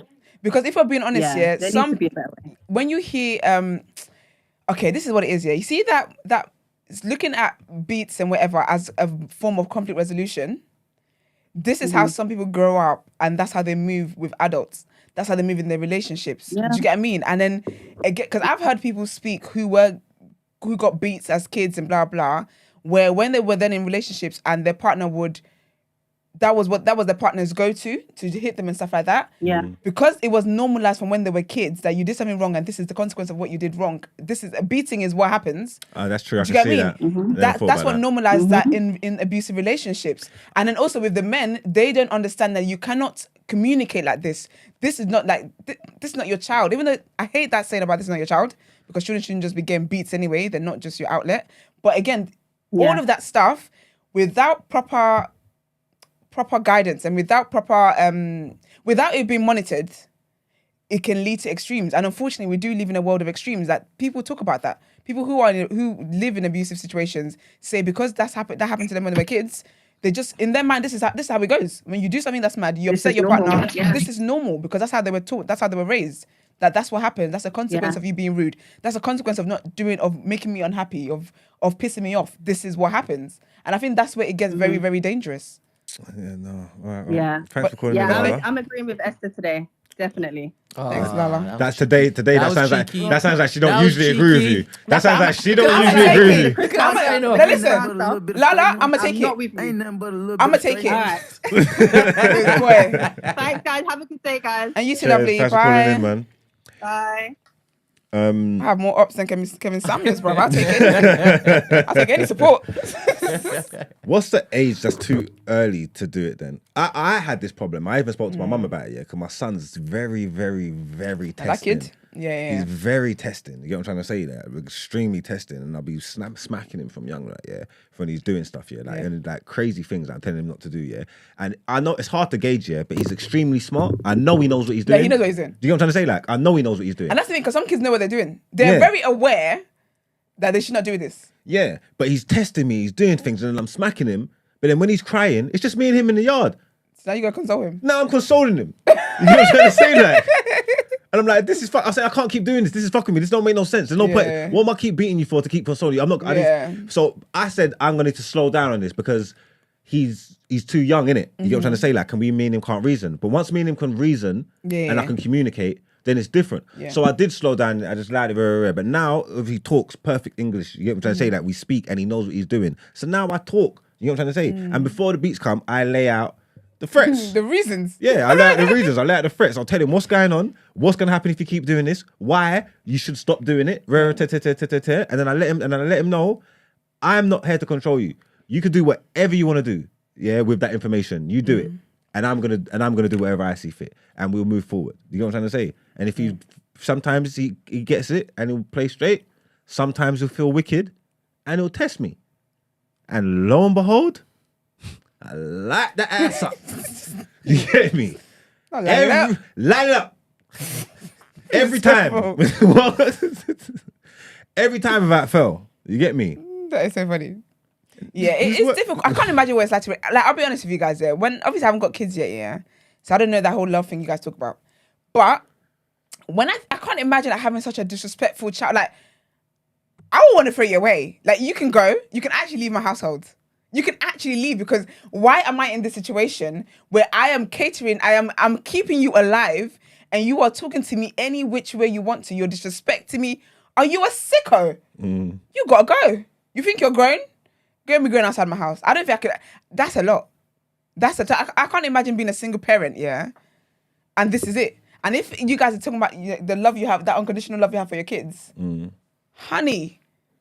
If you was a bad you have you'll have conversations with your parents, once you realise it, once you do, if you do night shifts and that, and some people ain't hands on that, but if you raise your child and see that this kid doesn't stand a chance in life without somebody there, without me, you get me? Everything I've done for you, and then to think that you're going to turn to a snot-nosed 15-year-old and try and talk sideways to me and try and be rude and cuss and this and that and tell me about who you are and what you're not doing. And after what? After I kept you alive. Me. See, again, now you know what? I'm boxing it. See, I'm just getting mad just thinking about it. I'm boxing it again. What the hell are we doing here, man? Nah, man, I earned it. Sweat equity. Do you get what I'm trying to say? I earned it. But to be fair, I'll be honest, I do think the kids that pop up wayward, I think they've been enabled to that point. Do you get what I mean? This is why I say that because I will discipline my kids will not be disrespectful. They're going to have sense. You can't be living in my household and the husband I'm going to have and not have one bit of sense. You're going to have sense. I don't care what was in your father's generation. When your DNA gets to me, when it meets my egg, it needs to start making sense. I was reading the chat, so when you was talking, I wasn't listening properly. Did you say something about kicking out a 5-year-old? No, they're chatting shit. What did you say you're going to kick someone a third? What did she say? Because first of all, don't look to Brent to tell you what I said when I'm right in the room. People are making stuff up. I never said anything about it. I never put an age on who I'm kicking out. I don't know what they're talking about. They read far too much. Oh, they read into what she said. Yeah, but they do that though. They do that with me. You, I'm gonna dash you out. Oh, so they 5-year-old. Yeah, they're dumb. Because dumb, stupidness, foolishness. Because there's bare people. I'm saying, what did she say? She didn't. I don't listen, Margs. all I have to do is breathe, yeah. And they're like, oh, I can't believe Esther's just breathing. She's just gonna breathe like a hyena today. I literally, so I ignore things because I saw it there. I said, I'm never gonna, like, that's not even worth my time anymore. I don't, just, nah. You know, stupidness. It's some stupid idea that came in my head, right? I'd get this from time to time. Here we go. You know that meme with Grandfather Simpson? You know, when he he comes in, he puts his hat on, gets a cane. You know, some people, I think, when they tune in and they see you, yes! Like, not today. Not today, man. You said he was walking, just like, I actually have proper haters, you know. Some idiot in the chat, earlier today was like, oh, can Brent just put the music on and just put the headlines on? Bitch, I'm reading the headlines today. It's still my voice. You cannot get away from me. You would never. I said, you don't even know Iman's even here. Iman's in the chat, Kiki. It's me reading the headlines. So you're still going to hear my voice. You're still going to get my opinions. You know, do you know what someone did the other day? Let me even give this person a shout out. Someone said, I should take days off. Is it? Yeah. I should take days off. It's mad. You know I replied to that. I replied to that and said, if you think I'm gonna miss work because you don't like my opinions, I said you might want to tune out of the episodes I'm not on, and just you're gonna have to find those, boy. That's even more reason to keep going every day, man. Trust me. Absolutely. All right, come, let's keep developing this convo. We've got a few more questions here. Are there any harsher forms of discipline you can roll out on your children that are more harmful than licks? Yeah, I don't like when people do silent treatment. I think silent treatment as an adult is bad anyway. So I think silent treatment to kids, that's a form of neglect. The psychology, innit? That's. I think when you start to do things that's psychological, it's mad. Okay, so someone who would be on to pick someone, for hitting their kids, and they say, okay, cool, I'm not going to hit them, and then they go to the silent treatment, and then now you're going to chastise them and say psychological. What do you want them to do? It's a noise step. I don't know, man. I don't know. Just do everything else. I think because there are some kids who do get tortured that way, or like, you know, they send them to bed without dinner and stuff, and like leave, and then like stay in the room, stuff like that. Oh no, but if you're not gonna eat, though, if you're not gonna eat, I will give what's here for your dinner and what I'm telling you're gonna eat. Mm-hmm. This is what's on the table, and if you don't eat this, then you're gonna go to bed. Yeah, no, go to bed is fine, but there's some parents where anything the child does that annoys them, whether it's 2 p.m. Well, that's it. You're not getting dinner. No, not the dinner part. Not the dinner part. I mean, like going to your room, so they seclude them. Okay, I'll give you that. Yeah, not the dinner part. I'm gonna say, man, you know what? That's it. No dinner for you. I'm saying, whoa. I haven't had lunch. That's crazy. That's a crazy tactic. That's wild. Can you imagine? I haven't even had lunch. But no, but I did say, I remember I used to say, yes, I don't know if I'll still do it. I have to think about, the repercussions of it. But I used to say for example, we're having lobster for dinner, This is a hot topic today. You just get bread and butter. So you wouldn't get to have the nice dinner everyone else is having. Hello, caller. Who's speaking? Hello. What's good? This is EJ. EJ, welcome on EJ. Morning. Talk to me, man. Oh, bless. Just into the second I heard Esther say the worst one. I'm one of those youths who got shipped off, bro. Like, when I was moving mad. Oh, where they send you to? Where'd you go? I got shipped back home, bro. I got shipped back to Nige, bro. It was a mother. At what age? I was moving mad. I was like 14. Yeah, I was 14. Did you know you were going? And I think I was... No. It was... You know them ones? It's one of them ones that's like, family trip. I think that's the worst one, The passport get confiscated and you're like, what? I think that's horrible, like, yo, the next... I think I would let you know. Mad thing. Do you think that was worse than being beats? Bro, 100. I ain't even gonna lie. Yeah, because there's unlimited beating in Nigeria. I still got beats when I was out there, cuz. and they use canes. So you thought the beating you get at home, Hero wants ad hoc beating. Okay, but with hindsight, do you feel there was any positives from sending you away? The disrespect to my mum started from that 6 months onwards.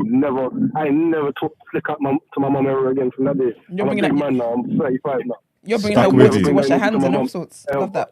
Facts. She is treated like queen because I did not realize how to think how I was moving. And obviously with hindsight, At the time, I'm just, I'm a teenager thinking, I'm thinking of a big man. Like, like Mark was saying before about the whole, a single woman having to raise a man, is mad. Like, when I think I'm a man, I think I can run the yard, do what the fuck I want, whatever I want, and just start going crazy. It's hard for a woman to deal with that. She got to a certain point where it's like, yo, I can't deal with it no more. You gotta go to the grandparents out there, and you gotta learn to respect me before you come back to the yard. And it's like, definitely. Okay, so even from my own point of view, I'm never doing that. If you try and look from like your mum's point of view, then yeah, do you think that was a better option for her than beating you? For her, yeah, because I was at that point where she'd try and give me a lick, and it weren't doing nothing. Like I get a lick, I'd still like kiss my teeth at you after I got a lick. Yeah. It was just, I was just at that point now. I was like, I hit my growth spurt early. I was like 6'2" at like 13, and like she's like a little 5'5" thing. She ain't gonna be able to control me like that. At that point, I thought I was that guy. Getting a little bit of that bumps up on your chin, and you think you're a big man. You know what I'm saying? So with someone that's obviously you've got licks before and you've been disciplined. Have you got kids yourself? Yeah, I've got a little 4-year-old now. So how do you feel about discipline? Are you advocating licks? Or are you saying no, or what? Would you send your youth away? Like, what are you telling me? No, it's never a send away thing. That's a whole nother. I just think my mum didn't have the way she was raised. She didn't have the tools to help you deal with at that point. Yeah. So whereas I've learned, I've learned, through just experiences and everything else. I sort of learned that there is more. Like you were saying, my brother. Like the whole thing that you gotta be able to explain to your kid, everything from sort of point A to point Z. And if by all means they're still moving mad, yeah, of course, sometimes you do gotta get a bit physical if they're still moving mad. If you've explained everything, you've given them multiple warnings and they're still moving unruly, yeah, you might have to give them a little lick on the hand or a little lick on the ear or something. But but for me, like something as moving as far as like shipping you out, no, I think that's just if you haven't got the capacity to deal with the child. I think that's the only way you end up doing something like that. And I think that's what it is. You haven't got the capacity. When you think about our parents here coming here, back home, like there's a community, and they were raised on that community. Their parents were raised on community. How they were taught to how they're gonna raise their kids was based off community. To then be here and then I'm trying to sort life out here, and then you're just moving mad. Yeah, you definitely gotta go back. I always said the real punishment would be shipping them to a country they're not even from. Taking them to Tanzania or something. An adopted family. That's punishment, honey. That was actually my second time tonight. Like I've been there when I was like 4 or 5, and then for like a few weeks. And that was basically, you might as well send me to somewhere else. No, you just live there. That was a struggle. It's mad, man. Jeez. That's wild, though. Well, thanks for calling in, EJ. Thanks, EJ. Have a nice day. I like hearing different people's opinions and different takes on these issues. It's interesting, isn't it? Yeah, it's definitely very, very interesting. We said, is it too young or too old? We've spoke about that. A few questions consider disciplining your child, and you think the parents have thought about things with discipline. Sorry, a few things to consider when disciplining your child, and do you think your parents thought about these things when disciplining you? Yeah. And would you think about these things when you're disciplining your child? So, the line's on fire today. Listen. A lot of people got beats. There's a lot of PTSD in the airways, man. It's okay. There's PTSD in the airways. Ain't nothing but a little bit of straightening. Caller, who's talking, man? Jay. You know what I'm saying? Big Jay, well, go on, man. What are you telling me? Morning, Jay. Like, you know what? I agree with both of you lot still. I agree with both of you lot. Obviously, like, with what Esther's saying, it makes sense. But in a sense, if you deep it, Margs, you see how you're saying how the beats led to you being molded to the man that you are now. If you really deep it, it's because, like, your mum mate, like most men in the hood, probably didn't have any way to incentivize you to do good and to listen. You see what I'm saying? Like, when you're from ends, a lot of the time parents are working, they're trying to get their money up, and you're just left to your own devices to do your own fuckeries, innit? So more time, the only way she's able to really put you in your place is to smash you. You feel me? Yeah. Just say, for instance, you was in a different environment where it's a bit more affluent, and most of your people them are not keeping up with fuckeries, and you're kind of incentivized to do good. You're probably not going to be like that. You know what I'm saying? So a lot of the things you're saying is like, oh, rah, this is how man is. That's a product of the fact that you was raised where you know what I mean? Where you was raised, isn't it? Yeah, but yeah, you could have been 100%. a completely different marks if you were somewhere else. You got where I'm coming from. So I think part of that, even the aggression that you have right now, that could play a part as to why you're like that now, innit? Because I was getting beat. Yeah, bro. But deep it, bro. You could have been a soft if you was raised in Kent or something. You feel me? You could have been a complete nerd. You get me? Not a complete nerd. You could have been not a complete nerd, but as an aggression wouldn't have been. No, I mean, like, it's funny how you said it. Thing. Yeah, but you know what I'm saying, though, innit? Aggression I get may that. not have been your first call of action. Somebody from the outside looking in would have to tell me how that stuff translate in a negative point of way. Yeah, I don't see how the beats has impacted my life negatively. When I look in the mirror, if I think about it, I could only think of like positives. And obviously there's accountability, because I'm saying the times when I got it, I felt like I deserved it. Somebody else who knows me or who grows with me, looking in, can probably point out and say, actually, nah, you're like this because you, and it's a negative, but I can't see it for myself, innit? I don't know, so. No, 110 still. Cause even the way you're saying, because I believe that I needed beats, innit? You feel me? Like, I feel like I needed beats, and the way that we rationalize it is literally how our parents rationalized it. That's how our grandparents rationalized it. At what point are we going to be like, actually, we don't really need to be doing this? You know what I'm coming from? We just need to pattern up, be in a position where we can spend a little bit more time with our youths and that, so they don't be influenced to feel like it's cool to keep up with fuckeries, bro. That's all it is. You got youths, Jay?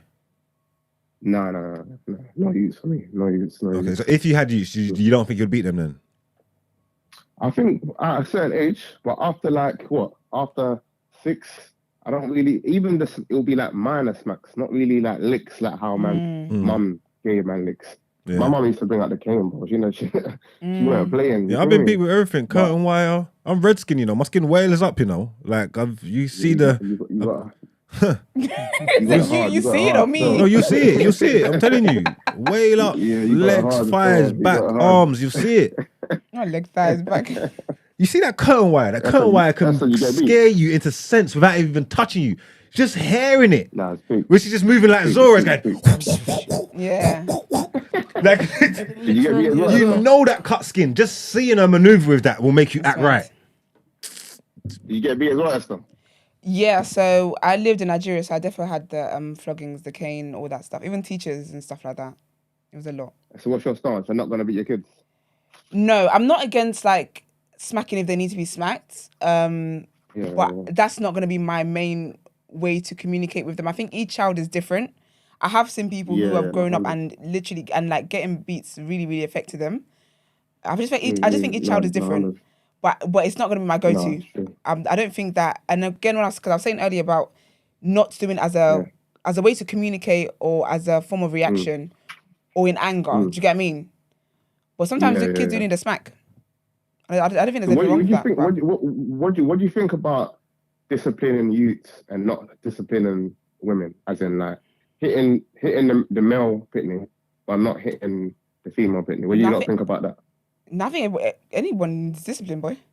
I've seen girl fathers struggle with that. I can see that. Not wanting to beat their daughters. You get me? If it's a boy, they don't mind, but they don't want to hit their daughters. But that's your heart. Huh? That's your heart. Do you get me?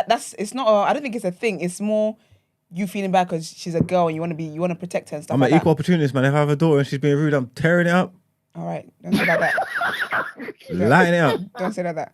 But I don't see that. To be fair, like for me, it's not a thing for me. But I can see. I do get when guys. I think when they get as a man, when they get older, when that's like when a it's teenager, difficult. Yeah, because you can't be hitting no teenage gal. Like she's like what? Yeah, it's giving domestic violence. That's actually brazy. So up to what age then for a girl? Up to what age? 10. 10, I think. I think 10. Yeah, 10. Wow, that's late, you know. Well, 8 then. I don't know, but anything after that is looking wild. Secondary school and that. Yeah. If your mum's gonna box you, then cool, because that's gal business, isn't it? Like, that's fine. But if your daughter can't be, if your daughter's in secondary school, as a big man, burly man and that, what discipline you giving her? What are you doing? Like, that's a bit wild to me. I don't know, just my opinion. I don't know. Do you know what would make me feel awkward though? I've always said that I can't watch my partner like discipline our kids, like if it includes like a smack or something. I feel bad. I'll be like, oh no, they didn't mean it. No, don't do the destroy and conquer thing. If I'm trying to discipline, don't be trying to do that and then trying to turn me into the bad guy. So I'm not going to be there. I can't see it. I don't want to be there when you're doing that. If you're going to smack them, I don't want to be there because I will start crying. I don't want to be there. Do you get what I mean? No, man. That creates dissent in the ranks, man, in the household. Like, you can't be doing that in front of the youths. Like, no, we're got to be in this together. Don't be doing that, trying to vilify me. No. Don't do that. Are you right? I'm making dinner. Huh? You gotta stay on cold. Yeah, you gotta stay on cold. You have to be. No, because when you start, I'm like, you're like, what was that? Yeah. If anything, you should be giving them tips on how you should be. Too far. Yeah. Too far. I can't. But it's me feeling bad because if I was smacking them, that's me smacking them. I don't care. But if it's just me seeing someone else do it, but I can't, man. But then I can't wait to do the whole when your dad gets angry, watch. Well, looking forward to it. Love you, man. Thank you. Thanks, Jay. Take care. Take it easy, man. All right, let's move along now. Yeah, it's funny that because I think people equate discipline and hitting your kids to abuse a lot, and because some people don't know that there's a line. Because some people do abuse. Like some of the things, I'll be honest, it is abuse. Because I don't know. I think nobody's advocating abuse here. Nobody should be abused. Yeah. Do you know what I'm saying? Like, but you know, you see how we said how we like listening to other people's experiences and stuff like that. Yeah. In your case, it wasn't abuse, right?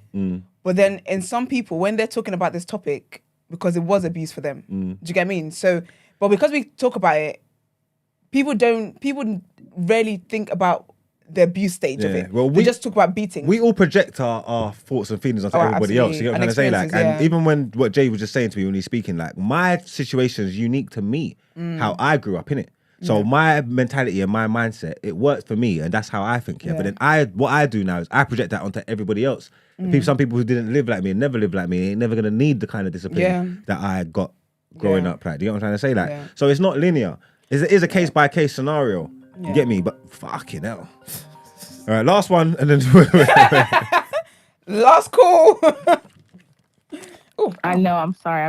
I'm trying to hit the call button for a minute. Yo, I want to hear everybody else's thoughts. Hey, did this come from my post in the community? Ain't nothing but a little bit of straight now. There not too long ago. Maybe. I'm not sure. We got to talk to the higher ups. Did it? It did. Okay, thank you. Well, you guys didn't even credit her. Oh, wow. Beautiful. No, it's okay. But I was just confused because she just missed the first bit. I dropped it and I took a nap and then I woke up and now we're talking about it. I was like, look at that. Interesting. But yeah, I just wanted to quickly say, I know that I look like a whooping advocate in the chat right now. No, girl, you are going hard for this topic. I really am. But I really do want to go back to my first comment where I literally said discernment is really, really, really, really, really key. Like, obviously not every child is going to react to whoopings. Like, for example, the difference between me and my sister is literally that. If you breathe in my sister's direction and you're disappointed in her, immediate tears. The whole house is on fire. Me, I've already calculated the fact that I'm going to get a whooping in my decision to do this action. So I know it's coming. Can we get it over with? And that's a problem. As a child, that is a problem. And you have to be able to use your discernment to be able to determine what discipline your child is going to react to well. I think that obviously it's not worth me going back and forth about the same things we just talked about for the past hour. But I will say that one thing, something that my mom did well with her discipline style, she definitely kept us on our toes. Like, it wasn't something where, like, if you have a habit of whooping your children, I think that there comes a point where your kid acknowledges that that's a consequence that's going to happen. And if I do this task, is it worth the whooping? Yes or no? I remember contemplating that. All right, I might eat 1 or 2 slaps, but it's all right. It's worth it. Let's do it. That's a problem. So my mom definitely, it would be some things where the offense would be insane. It's good. She'll say nothing about it. She'll even pretend like it didn't happen. Oh, wow. That's right there. That's a mental torture, boy. Scary. You say when they're denying the beats? No, like they could do something mad and her mom would just act like, okay. So you don't know whether the beats are going to come or not. You're just on edge. She knew, I'm keeping you on your toes. Shit is not sweet. Don't be confused. However, if I beat you, you knew that was coming. I don't even need to beat you for real. Not every time. Know your kid and know obviously what they react to. But I will say that my mom, alongside a lot of African parents, I'm generalizing from experience. I don't know what other households do, but I've seen this trend amongst not just Kenyan parents, but African parents at large. There becomes a point where, yes, the kid understands, I do this, I touch fire is hot, right? But there are some things where the lesson is not as straightforward. Yeah. Right? It's not as, I'll give a short example. One time, my mom was out of town. My dad, she was in Kenya, out the country. My dad was watching us. My phone died while I was out with one of my friends. He didn't have my friend's mom's number. He called me time. I'm not getting it. I'm like, no big deal. I made it home. What's the issue? Right? I don't understand that if something happens to me out there, he is going to jail. Yeah. Right? Like, you have to explain. There becomes a point where, yes, beat them by all means. However, there's a conversation that should exist within the beating, after the beating, before the beating, however you want to embed it. Like, you have to teach your kids understand why this offense was a problem, on top of the fact that they will suffer consequences. Because some people will just take consequences and rebel versus really process what it is they're doing wrong. So I'm going to close on the fact that, am I pro this whooping thing? 100%. 100. Read your kids. You don't want Kourtney Kardashian's kids out here every day, please. However, again, discernment is key. Like, consequences, and your kid is not your peer. Please, all these people saying, "Oh, you're taking your anger out." Stop it. It's not about taking your anger out. It's about what you did was wrong. I'm not going to smile about it, because you need to understand it's not a laughing matter. But I need you to understand this shit can't happen again. Your kid is not your peer. You're raising them. That woman who we played the video in the first place, she was right. You get me? I've said it. You probably heard me say it on this show, man. In my household, this ain't no democracy. This is a dictatorship, man. Exactly. This is facts. Like, facts of. And if you want to live in a democracy, that's fine. You get me? There's a lot of people. Again, if you're from different demographics and different backgrounds, and your household doesn't need that kind of whatever, then like fair play to you. Do you get what I'm trying to say? Like, some of you lot, reading it sounds like you lot are going to be shit parents, but I could be wrong. You are not okay. But no, I'm just saying. But you know what, Mark? This is going to be shit parents. That's actually the one point in which she said that I oddly enough, I don't 100% agree with. What's that? I think that it's a bit of balance. Your household 100% should not be a democracy, but I wouldn't argue that it should be a dictatorship either. Oh no, it's my way or the highway, boy. No, trust me, I probably align more with that, but I think that we also need to call a spade a spade. Yes, the discipline might have been achieved, but there are some areas that could have been worked on early or could have been developed early alongside discipline that a lot of parents get confused about when their kids grow up. Like, a lot of African parents, you wonder why your kids are not interested in being, I guess, vulnerable with you, or like when you get to that point on that where you're beyond parenting them and now it's like we have to have an actual relationship. Why would I be pressed to, all of a sudden kiki with you? Yeah, the foundation was never set. Then that's not because you shouldn't have disciplined me, because some people will argue that, and I think, please be fucking for real. But that is because you did not create an environment where conversation and dialogue was encouraged. Again, the consequence should be there on top of the conversation. Yeah. But also, like, create that platform. Sometimes whoopings, sometimes offenses, a whooping is not necessary. Like, it's really a conversation. Another short example. When I was 16, I totaled 2 of my parents' cars within a span of 6 months on some shit I wasn't supposed to be doing. When I crashed the first car, did I get a whooping? No, I didn't. The silent treatment I got from my dad. He's disappointed. It wasn't enough. You crashed the second car. Extremely. It wasn't enough. It wasn't enough that you crashed the second car. No, Mark, can you imagine? Do you know what's so funny? He came to the side of the second accident. He looked at his car and he went home. He didn't say anything. Oh my gosh. He went home. That's the last vehicle you get from me, boy. Exactly. But guess what? When the follow-up conversation, and that I think is also managing your emotions. Right now, if I deal with you, the things that's going to come out of my mouth. From the first car, the kind of discipline you needed, your dad couldn't deal with that. From you crashed the first car, your mum should have lit it up so you never touch another car again. You're probably scared to go get a driving license.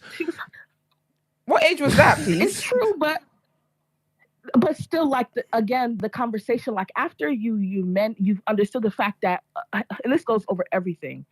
As a parent, I'm not a parent, so this is just my hypothesis, yeah? You should not be whooping any child unless you understand your limits. Yeah. That you not understanding your limits is not an excuse for you not to discipline your child. Or like why you're doing it. In that situation, exactly. He understood, if I talk to you now, I'm going to regret some things I'm saying. So let me cool off. It might take me some time. Let me cool off. In the midst of that, my silent treatment is also discipline. But when we talk, you will understand the offense of this thing. Not only did you disappoint me, you put your life at risk. And the type of money I now have to pay in lawsuit is crazy. What's going on here? And that is a conversation you can have that a beating is not going to do. So that's my own. Hopefully I've clarified that I'm not a anger warrior, as you may have given in the chat. A whooping ass connoisseur. Thanks for the call. Thanks, lovely. Bye. Bye. All right, we're not taking no more calls on this. So if you do call, we're not answering. I think we just move on to the next headline. No, we are going to move on. But I do want to say there's some things that you should consider when disciplining your child. You know what I'm trying to say? Like, these are things for parents to think about. And you have to wonder if our parents thought about them when they discipline you. But there's questions that you can ask when these stuff is going on to know whether you're in the right place, whether you're on the wrong or the right side of the law. Is the discipline technique somehow related to the behavior? These are the questions that you can ask yourself. Does this teach my child what they need to do differently? You know what I'm trying to say? Ask yourself. It does. Does the behavior change when I do this? Yeah, these are the things you need to know. Does the discipline create a connection or a disconnection between my child and me? That's a good one. That's a good one. This is important. You get me? Does the discipline fit my child? Did my child learn how to own what happened and take responsibility? We definitely need to be making sure these are more about teaching moments and learning, and not just blindly just beating your youth because you want to get your shit off. You get what I'm trying to say? So yeah, did they learn how to own the moment? Did I separate who my child is from what my child did? It's a question you have to ask. Okay. And can I follow this through easily and sustain this? So there's a few questions that you can ask yourself when you're disciplining your youth, and whatever your answers are from then, we decide what actions you need to take moving forward. But that was a good discussion. Thanks for all the parents. Thanks for everybody that took involved. Thanks for everybody tussling in the chat. You're fighting, boy. Your opinions are vital. I don't care that much. I ain't gonna change my style. Your opinions ain't gonna help my youth. You know what I'm trying to say? Your opinions ain't gonna save my youth. My youth gonna get it. Listen, he gonna get it whenever he need it. That's facts. And hopefully he don't. Hopefully in the ideal world, he don't need it. You get me? In the ideal world, I don't have to put my hands on him. But he is daddy's son. Those is facts. Those is facts. And my mum won't beat him. No, she's taking liberties. No. Grandparents. She's taking the piss. My mum won't beat him. My mum's got cream carpet in all around the yard. She's letting him put his yogurt spoons on the floor. What? And she won't. You see when you see your parents and grandparents, they're different. My mum's taking liberties. They're different. I'm like, my mum won't beat him. I'm so mad with my mum that she won't beat him. Yeah. Like, what are you doing there? They're very different with their grandkids. It's mad. Like, the change, when I see my mum, my niece, and my nephew, I'm like, okay, my nephew's a baby, to be fair, he's fine.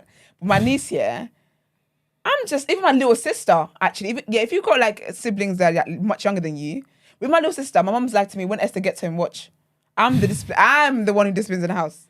I can't believe it, man. My mum lets her get away with anything. Like, sometimes she does things that they don't tell me. Like, they don't tell me stuff. Then when they have to tell me about something else, then now they've got to bring up the history. Yeah. And I'm like, she did that. I can't believe it, but it's all right because they're giving me... It's sweet. No, they're giving me material to use in the yard. You get what I'm trying to say? When I'm beat, you think I'm your mum and your nan? No, really? Yeah. You got to put that one in. I ain't your mum and your nan, you know? Mash it up. Yeah, trust me. Oh, hey, that was fun, man. Let's get into our headlines.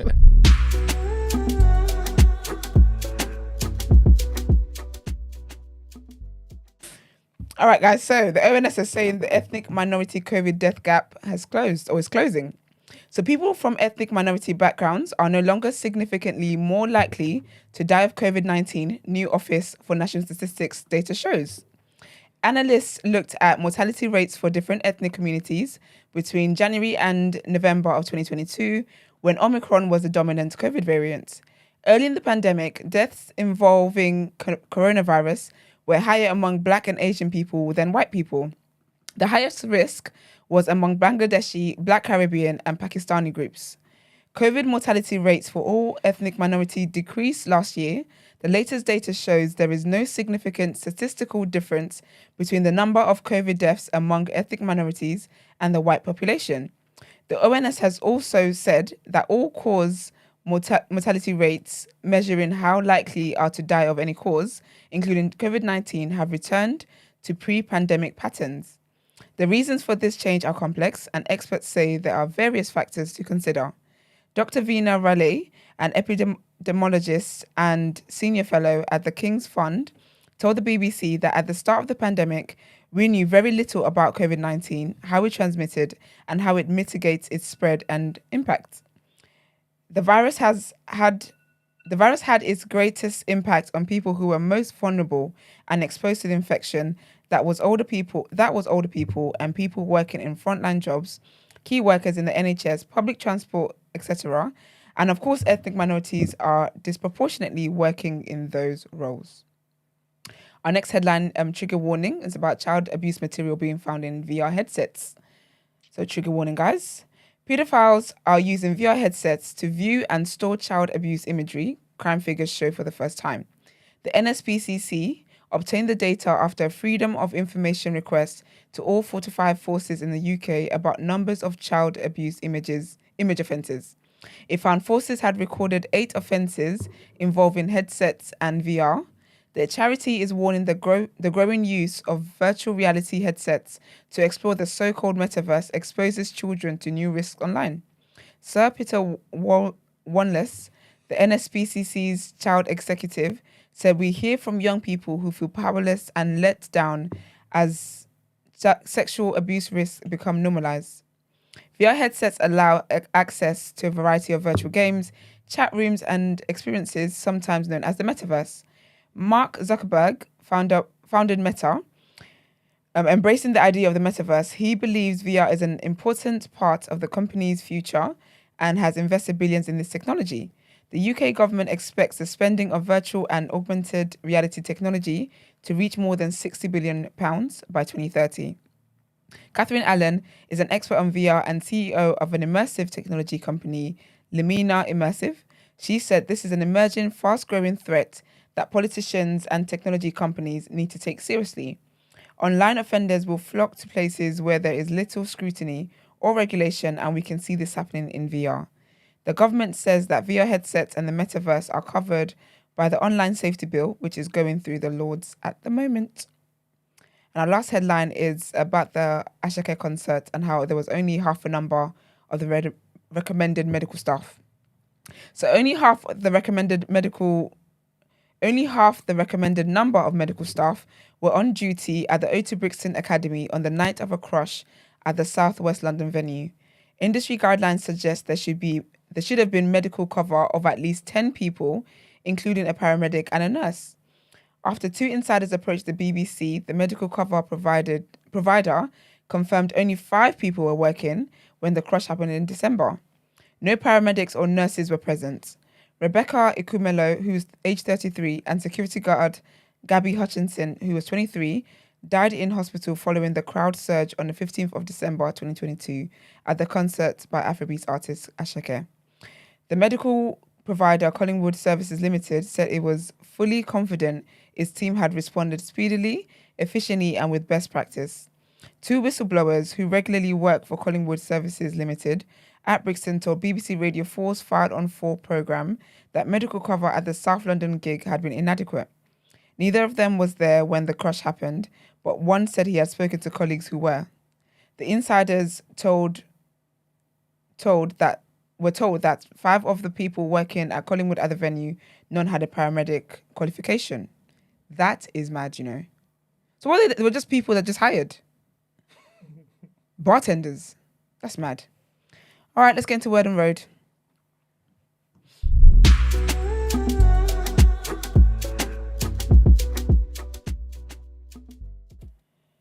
Okay, so Nipsey Hussle has finally got justice. And the guy who killed him, his name is Eric Holder. He has been sentenced to 60 years in prison. 60, yeah, indeed. So what he's got 25 years to life for murdering Nipsey.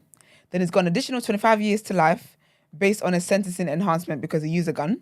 And then he's also got an additional 10 years on assault convictions for shooting 2 other men who were with Nipsey Hussle that day of the killing. But yeah, so you guys remember in March 31st in 2019, Holder alleged, well, had a disagreement with Nipsey Hussle. We were talking, then he came back 2 minutes later and killed him and shot him. And apparently it was because Nipsey, his legal defense, as in Eric Holder's, are saying is because Nipsey allegedly said to him that he's got paperwork and that's street for, you're a snitch. So he came and decided that was good enough reason to end people's lives. And it was not funny enough, but weirdly enough as well, he was on a date. So he was on a date when he did this killing, and the woman didn't even know she was the getaway driver. He just threatened her as well and told her to drive quickly. But yeah, so he's got 60 years. So hopefully that will help, his family. That is good justice because the guy's 33 at the moment.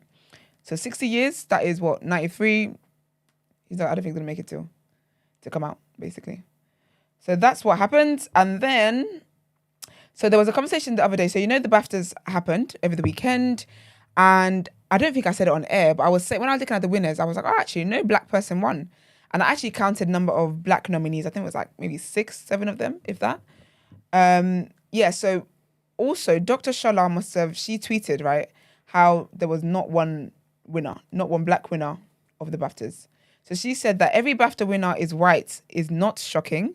It's intentional to exclude and discriminate. So very British. Who knew? A day later, then she got that life threat she got. But yeah, so basically the comedian London Hughes, I think she's an actress as well. She then quote tweeted, and this is what I want to talk about today. She said, "I say this sincerely from the bottom of my heart. Any British person who is not white and has dreams of having a successful career in the arts and entertainment, please, I'm begging you, get your visa and leave the UK." Yeah, I see her doing some posts like she's living her best life. Living her best life. So she goes on to say, yeah, my career before I got my visa, she had a picture, right? Please, I hope the guys can see this on here. Yeah, you can definitely see that. Mm. That was her in 2018 before she left. On the BBC thing. On the BBC kids show. And then when she left and moved to LA in 2021, she's there with Jimmy Fallon, chopping it up. So this is what she said. She put that tweet out as well and said, "This is me before I got my visa in 2018, and this is me after I got my visa on Jimmy Fallon's show." And then she said, "To clarify, the first pick was taken 9 years into my television career. I wasn't just starting out." Do you know how mad that is? She said, "Kids TV was the only consistent telly work I could get in the UK." She said, 6 months after moving to LA, I landed this job and I went on Jimmy Fallon to promote it and my Netflix special. So she landed an acting job where she was on the Netflix after party. And yeah, sick, innit? And then she goes on to say, "Being transparent about my career journey is the least I can do. There's no rules to this. And when I got my first TV job at CBBC at 21, I was naive to think if you were talented and worked hard, you make it. Unfortunately, that is not always the case when you're a minority." Nah, man, don't do that though, man. You got to know your market as well, man. This is it. Know your market. That's why you're probably more successful in America, because it's a bigger market. You know what I'm trying to say? Like, England's small, and there wasn't a big market for what you was doing, babes. And also as well, I'll be honest with you, man. And I think what people don't take into account is that they don't understand that when you go to America, you are foreign to them. Mm. Your accent is exciting. The fact that you're not from there is exciting. That gives you some kind of privilege over people that are born there. Because people that are born there are always talking about how they be hustling. Yeah, it's not like they come and unearthed one of the or not even unearthed, but like stole like one of the gems, like the national treasures. Like I didn't know you was in them. Like no one knew. All right, they took you. I'm gonna carry on reading her tweets. Yeah. All right, sorry. Go on. Yeah, people wouldn't disagree with you though. Huh? Some people are watching this saying that's facts. No, I'm just saying. I mean, don't shoot the messenger. Yeah. So she said, UK Huns, there are literally more black British actors. So basically, her saying all of that stuff kind of stirred a conversation about Americans saying UK people are coming over here to take our jobs, kind of thing. So she said, UK Huns, there are literally more black British actors starring in US TV and film than there are black British actors starring in British TV and film. This is your sign to apply for your visa and get out. And then she also said, which was an American film that a British actor starred in. That's true. Get Out, Daniel Kaluuya is British. And she said, I'm really not entertaining the whole black Brits in America taking jobs dialogue. Nobody is taking jobs. We're all black. It doesn't matter where we were born. Viola Davis just played a whole West African warrior in The Woman King. Was she not born in South Carolina? Australian actors are killing the game in America too. So are British Asian actors, black Canadian actors, and of course white British actors. The American Wolverine's entertainment... Australian. I didn't hear no one cussing about that. Look at that. Is he white? Yeah. Oh, that plays a part. The American entertainment is pretty inclusive. It's just disappointing that this has become a black Brit versus African American issue. But that's always been a thing anyway, to be honest. Saw it during the Clubhouse era. Did you ever watch How to Get Away with Murder? Yes. You know Wes? I hate him. He's British. Is he? He is British. Oh, swear. British accent, everything. It's mad. Okay, big up him. Yeah. So when I the Brit, they actually surprised me. The British actors, they are trailblazers. They are some of the best shit to come out of the country. For the longest time, I actually didn't know Daniel Kaluuya was British. Yeah. And do you know who I definitely didn't know was British? Idris Elba. But there's a few other ones there's a few old middle-aged black man that you see in these movies, and you swear blind they're American. This is American dons. No, they're not. English. They go here. You get me? But yeah, man. So I do think that obviously there is some kind of privilege that does work in your favor when you come from here and go there. People say even when they go on a holiday, people are fascinated by their accents and all that kind of stuff. How much more if you're going there? Because Americans who are working hard, in it.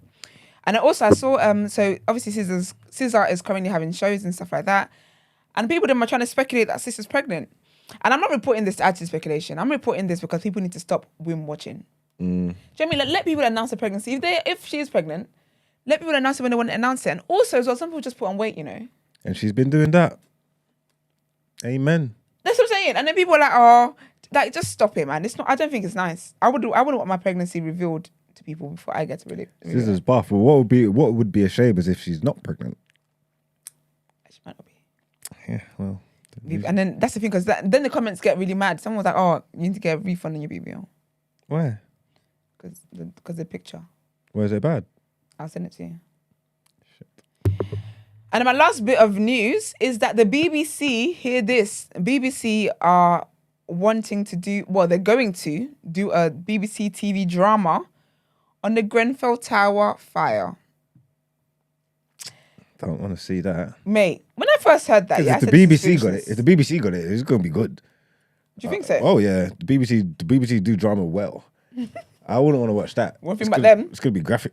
It's going to be tough work. But for me, I'm saying, are you guys going to be honest? Because they're still claiming only 72 people died, which is not facts. Yeah, that's true. Yeah, they better be honest. Yeah, if they're going to do it, they better do it real. That's what I want. I want you to be honest, because the people that still don't have closure and still don't know where their family and friends are, and you're going to come online and say 72 people died. Be for real. But it's going to be a 3-part series titled Grenfell. And it will obviously talk about the night of the 14th of June, 2017. And the writer and director, Peter Kosminski, he said that he's hoping the show would reach the heart of this catastrophe. He said how such a thing can happen.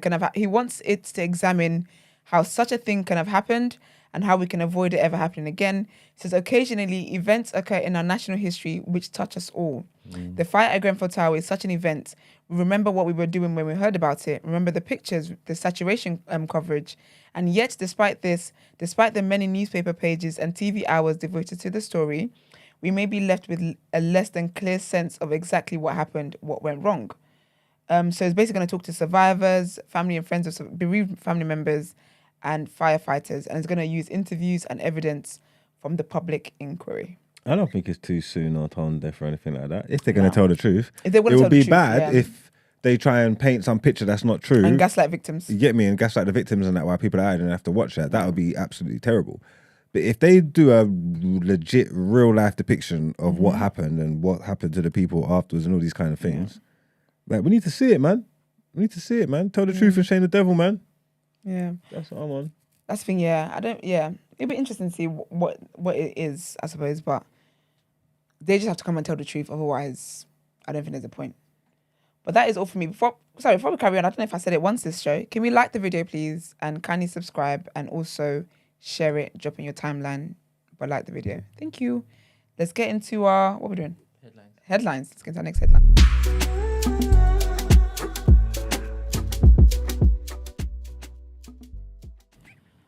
Alrighty. Trigger warning on this. So a Florida TV journalist killed and girl closest scene of a murder. A TV reporter and a 9-year-old girl have been fatally shot near Orlando, Florida, close to the scene of a murder that took place hours earlier. This is so chaotic. A second reporter and the girl's mother were shot and injured by the same gunman, who is also suspected of the other homicide, police have said. The two Spectrum News 13 journalists were covering the killing of a woman in the area that morning when the teenage suspect returned, police say. It is unclear if they were targeted. The suspect was armed when he was arrested and was not cooperating with police, said investigators. None of the 3 people killed in Wednesday's 2 attacks in Pine Hills, a suburb west of Orlando, have yet been identified. In a news conference, Orange County Sheriff John Minna said the journalists were in or near their vehicle, which he said did not look like a TV station's official vehicle, when they were attacked at around 4 p.m. local time. He said the journalists had been reporting on a shooting that took place earlier in the day at around 11 a.m. local time, which saw a woman in her 20s fatally shot inside a car when the suspect returned to the crime scene and opened fire. After attacking the journalist, the alleged gunman, Keith Moses, who was aged 19, went into a nearby home and shot the girl and her mother. The sheriff said the mother was in hospital in a critical condition. That's so horrible. I hope they've got death penalty over there. That's such an American story, boy. It's mad. Have you ever heard people say that if you Google your birthday in Florida, it's like the maddest crimes? It's not your birthday. You can Google every day. You can say, put Florida man in every single day on Google and see the crazy things that come up. It's mad. Yeah, it's actually like Florida's crazy. It's crazy. Them Bahamas. But and the next headline as well, also trigger warning: off-duty police officer killed in Northern Ireland. An off-duty police officer is in a critical but stable condition after being shot at a... I thought he said he was killed. Sorry. An off-duty police officer is in a critical but stable condition after being shot at a sports complex in Omagh. It definitely does say County Tyrone. Officer killed. Doesn't it? I don't know. He made a mistake somewhere. There are unconfirmed reports that he was hit multiple times on the Killy-Clogher Road at around 8 p.m. GMT. The Police Federation for Northern Ireland said 2 gunmen were involved and he was shot while he coached young people playing football. Oh. Rishi Sunak said he was appalled by the disgraceful shooting. There is no place in our society for those who seek to harm public servants protecting communities, said the Prime Minister. Police Service of Northern Ireland, PSNI, Chief Constable Simon Byrne, said he was shocked and saddened by the events. We will relentlessly pursue those responsible, he tweeted. The victim is being treated at area hospital in Londonderry. Sorry. And our last bit of news as well. Also, it's another death. Trigger warning, a teacher stabbed to death by people in France. What is going on in the world? A high school student has stabbed a teacher to death in a school in the French town of Saint-Jean-de-Luz. I try to be French. I really tried it, you know.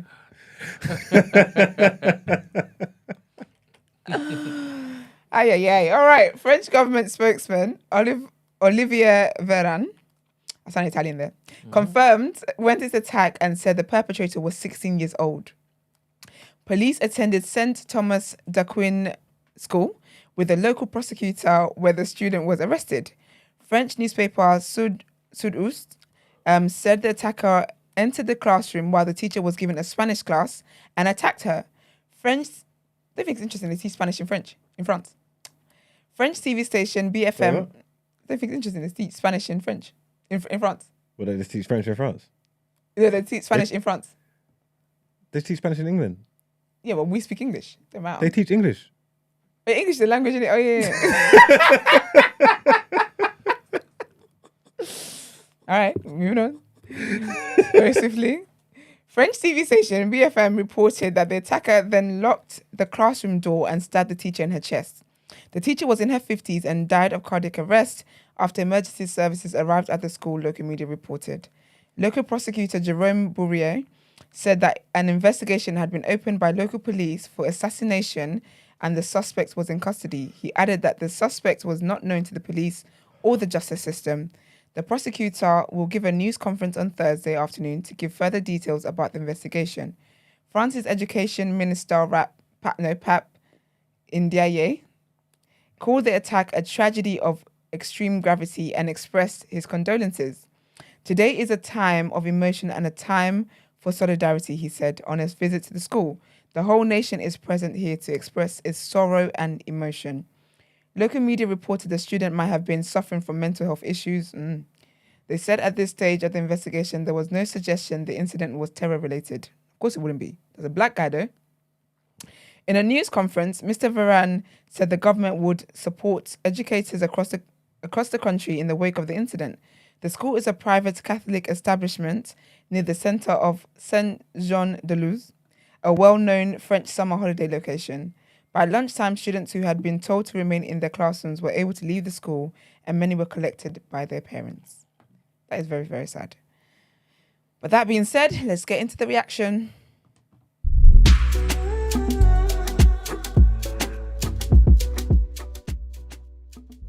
So now we're into the reaction. Just quickly, some breaking news for you, Doc, because John Motson has died at the age of 77. He's passed away. Some sad news. Football fans will know because Motson, he's a legendary commentator. He's synonymous with football and the BBC. He's commented on over 2,000 games on television and radio. You get me? He's got a stunning read of work. 29 FA Cup finals, 10 World Cups, 10 European Championships. Motty, man. Sad day, man. Sad day in the rap game, man. R.I.P. him. But what can you do, man? But yeah, thoughts go out to him and his family. In other reaction news, yesterday we had the Champions League. I'm upset. Did I tell you that I was going to be betting on it? I bet again and I lost. The day before, I was so you said close. You were going to bet on it. Yeah, because like I got gassed from the day before. Oh, monks, man. Yesterday was bad. And now it's a slippery slope because I'm betting again today. Trust me. This is how people who lack self-control. No, I'm going to win today, Get man. a pickle. I'm going to win today. You better. I better. Win. So what are you betting on today?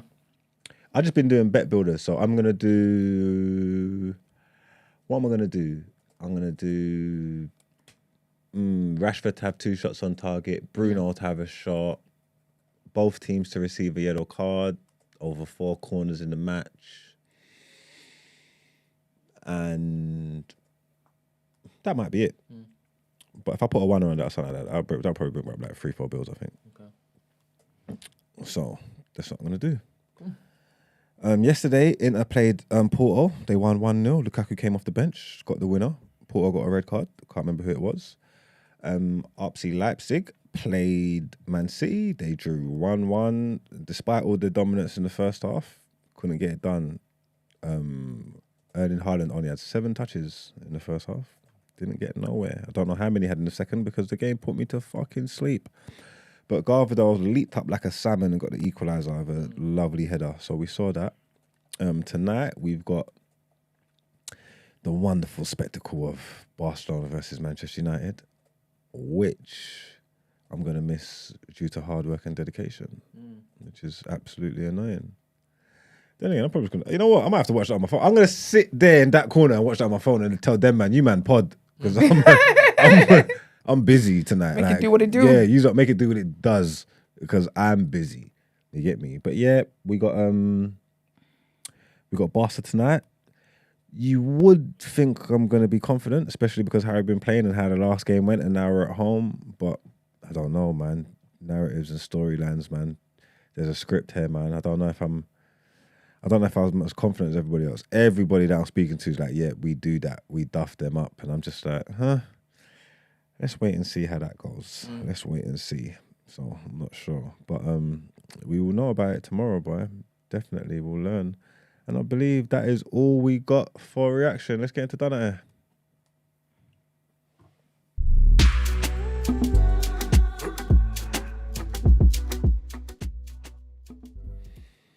What do you say? Put over 2.5 goals in that as well. You reckon, Daniel, yeah? I want to win some money, man. I don't want to mess it up. I might hedge my bets. We'll see, man. We'll see. If any of you don't come up with anything good, send it to me on my socials. You don't know where I'm at, man. Don't be hating.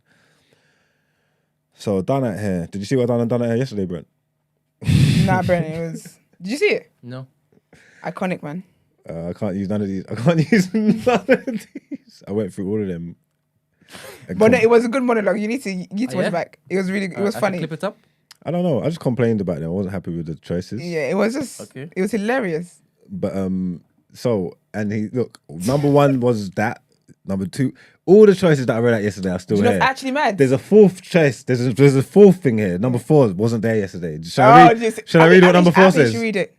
Number 4 says, Margs, I ain't got a Out Ere. Do you know what that is though? Because you cussed him. You cussed him, man, All right. Yeah. He said, man, like, what is this foolishness going up in here, basically? Okay. And of course he ain't got one. I was like, be better. Yeah, he said, man, you should do better. And man said, well, I got one better for you. I'm doing nothing. How about that? I actually did see one, but I think, so I randomly woke up at 4 a.m, was doing my research, whatever. Then I saw one, but my iPad wasn't like near me. Okay. And I was like, Well, I saw something that perked my interest a little bit, and I'm like, you know what, this man's taking the piss, I believe. You get what I'm trying to say? So, age gap connoisseur Leonardo DiCaprio. Stop it. Yeah, he's in London. He's fine dining in London and stuff. Yeah, but he's making a concerted attempt to change the narrative that he just likes young girls. It was just the other day he was with a 19-year-old. Yeah, and we thought that was long term. Because you wanted to give yourself space to play. Do you know what I'm trying to say? Well, apparently it wasn't. And apparently he didn't like the backlash. So he's making concerted efforts to change the narrative that he likes young girls. So in London last night, he was out spotted leaving a restaurant with wait for it, a 21-year-old. Whoa! Oh, God. Stop it. Oh, God. He said, I don't like this narrative. You're the wilding. He said, y'all are acting up. I do date older girls. I date older girls. Let me show you. It's a 21-year-old. What? This man needs to be stopped. Bad. He needs to be stopped. At this point, like now, he needs to be stopped. This is just... It's not it. Instantaneously. Now he needs to be stopped. He's crazy. He's crazy. I can't believe he had a problem with the backlash. What? I thought you were going to say he came up like 35-year-old. I was going to say that's his mum. A lie? Do you know what I mean? And then you really come with 21. This man. He said it's closer to the cut-off date though. Is the cut-off date 23 or 20? I think 25. 25. Yeah, 25. Yeah. 25, yeah. Yeah, so she's older. Compared to 19-year-old, she's older. This guy's killing me, man. He's wrong. He's wrong. He needs to be stopped. Man said he's upset about the backlash and about. I don't want to change the narrative. I think he should at least go with a 24. A lie? Then wouldn't know he meant business. I would have knew he was serious. Yes. I would have knew he was serious. Yeah, man. 24, we can't argue against 24. Come on. This guy needs to stop, man. So I thought I'll bring you to your attention. That's the only thing I saw that made me laugh. I wasn't prepared for this because I thought we was gonna. I thought I was gonna have. You did it for the rest of the week. I'm not even gonna get a chance to do it tonight because I got to record. By the time I get home, I'm done. I'm bedtime. Yeah, you get me? It's crazy. But you and he's traveling, so that means there's not gonna be no Out Ere tomorrow, guys. Yeah, I'll see if I can find the one I found. But something tells me that when you did it on Wednesday, you knew what you were doing. Something tells me you had 3, and there was 3 days left of the week. I think you kind of knew what you were doing. They wasn't good. Well, you made them good though. It was very funny. I tried my best, man. You know. Yeah, broadcaster and that. That's what you do. We'll see. If I get the chance, we'll make it work. Also, use it in the community as well. Keep your eyes out as well, man. Send us stuff, man. Help a brother out. Yeah, it's true. But Leonardo DiCaprio, man, I think you're done here, man. You need to be stopped, man. Let's get into our outro.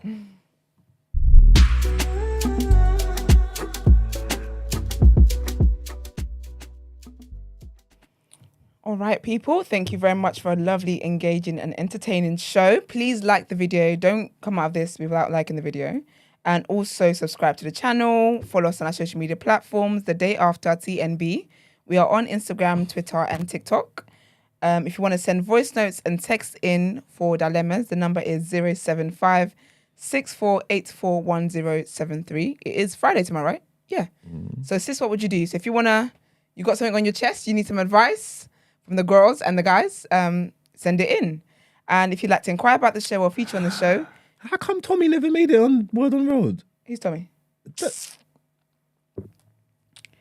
Because you know what it was, yeah? Like, because what she did was so mad, yeah, that I didn't watch the video for 2 days. Okay. I only watched this morning, and I just don't have the capacity. I heard that. So I think we can talk about it tomorrow, because she should be done out. Actually, no. I think she should be done out for tomorrow. I think when you know what do you know what she did? I see her fighting. She's fighting Chris Brown's kids. Yeah, and I see her talking about the baby. She's saying, the baby looks like the sick cockeyed and there's like there's trouble in there. And yeah, she's rude. Yeah. It was mad. When I said, not Chris Brown again, like, leave this man. Do you know what I mean? Just leave Chris be. Did you see him ignoring Chunks? No, that video needs to be sent to Brent. That video should have been sent to Brent. Brent, have you seen the video? He wasn't ignoring him. Brent, what was he doing? He didn't know he was singing. That's worse. I would have rather he was ignoring him. Man was singing his heart out. That was mad. Some nice vocals though. Chunks can sing, man. Chunks can sing. He can definitely sing. But I knew that, because you know the Muslim community are always getting at Chunks. I said, here he goes. They're about round 50 now? But yeah, if you want to inquire about the show, feature on the show, all that great stuff, the email address is thedayafter@thenewblack.com. We will see you guys here for Margs' Day, Friday. Have a great day. Bye. Sure.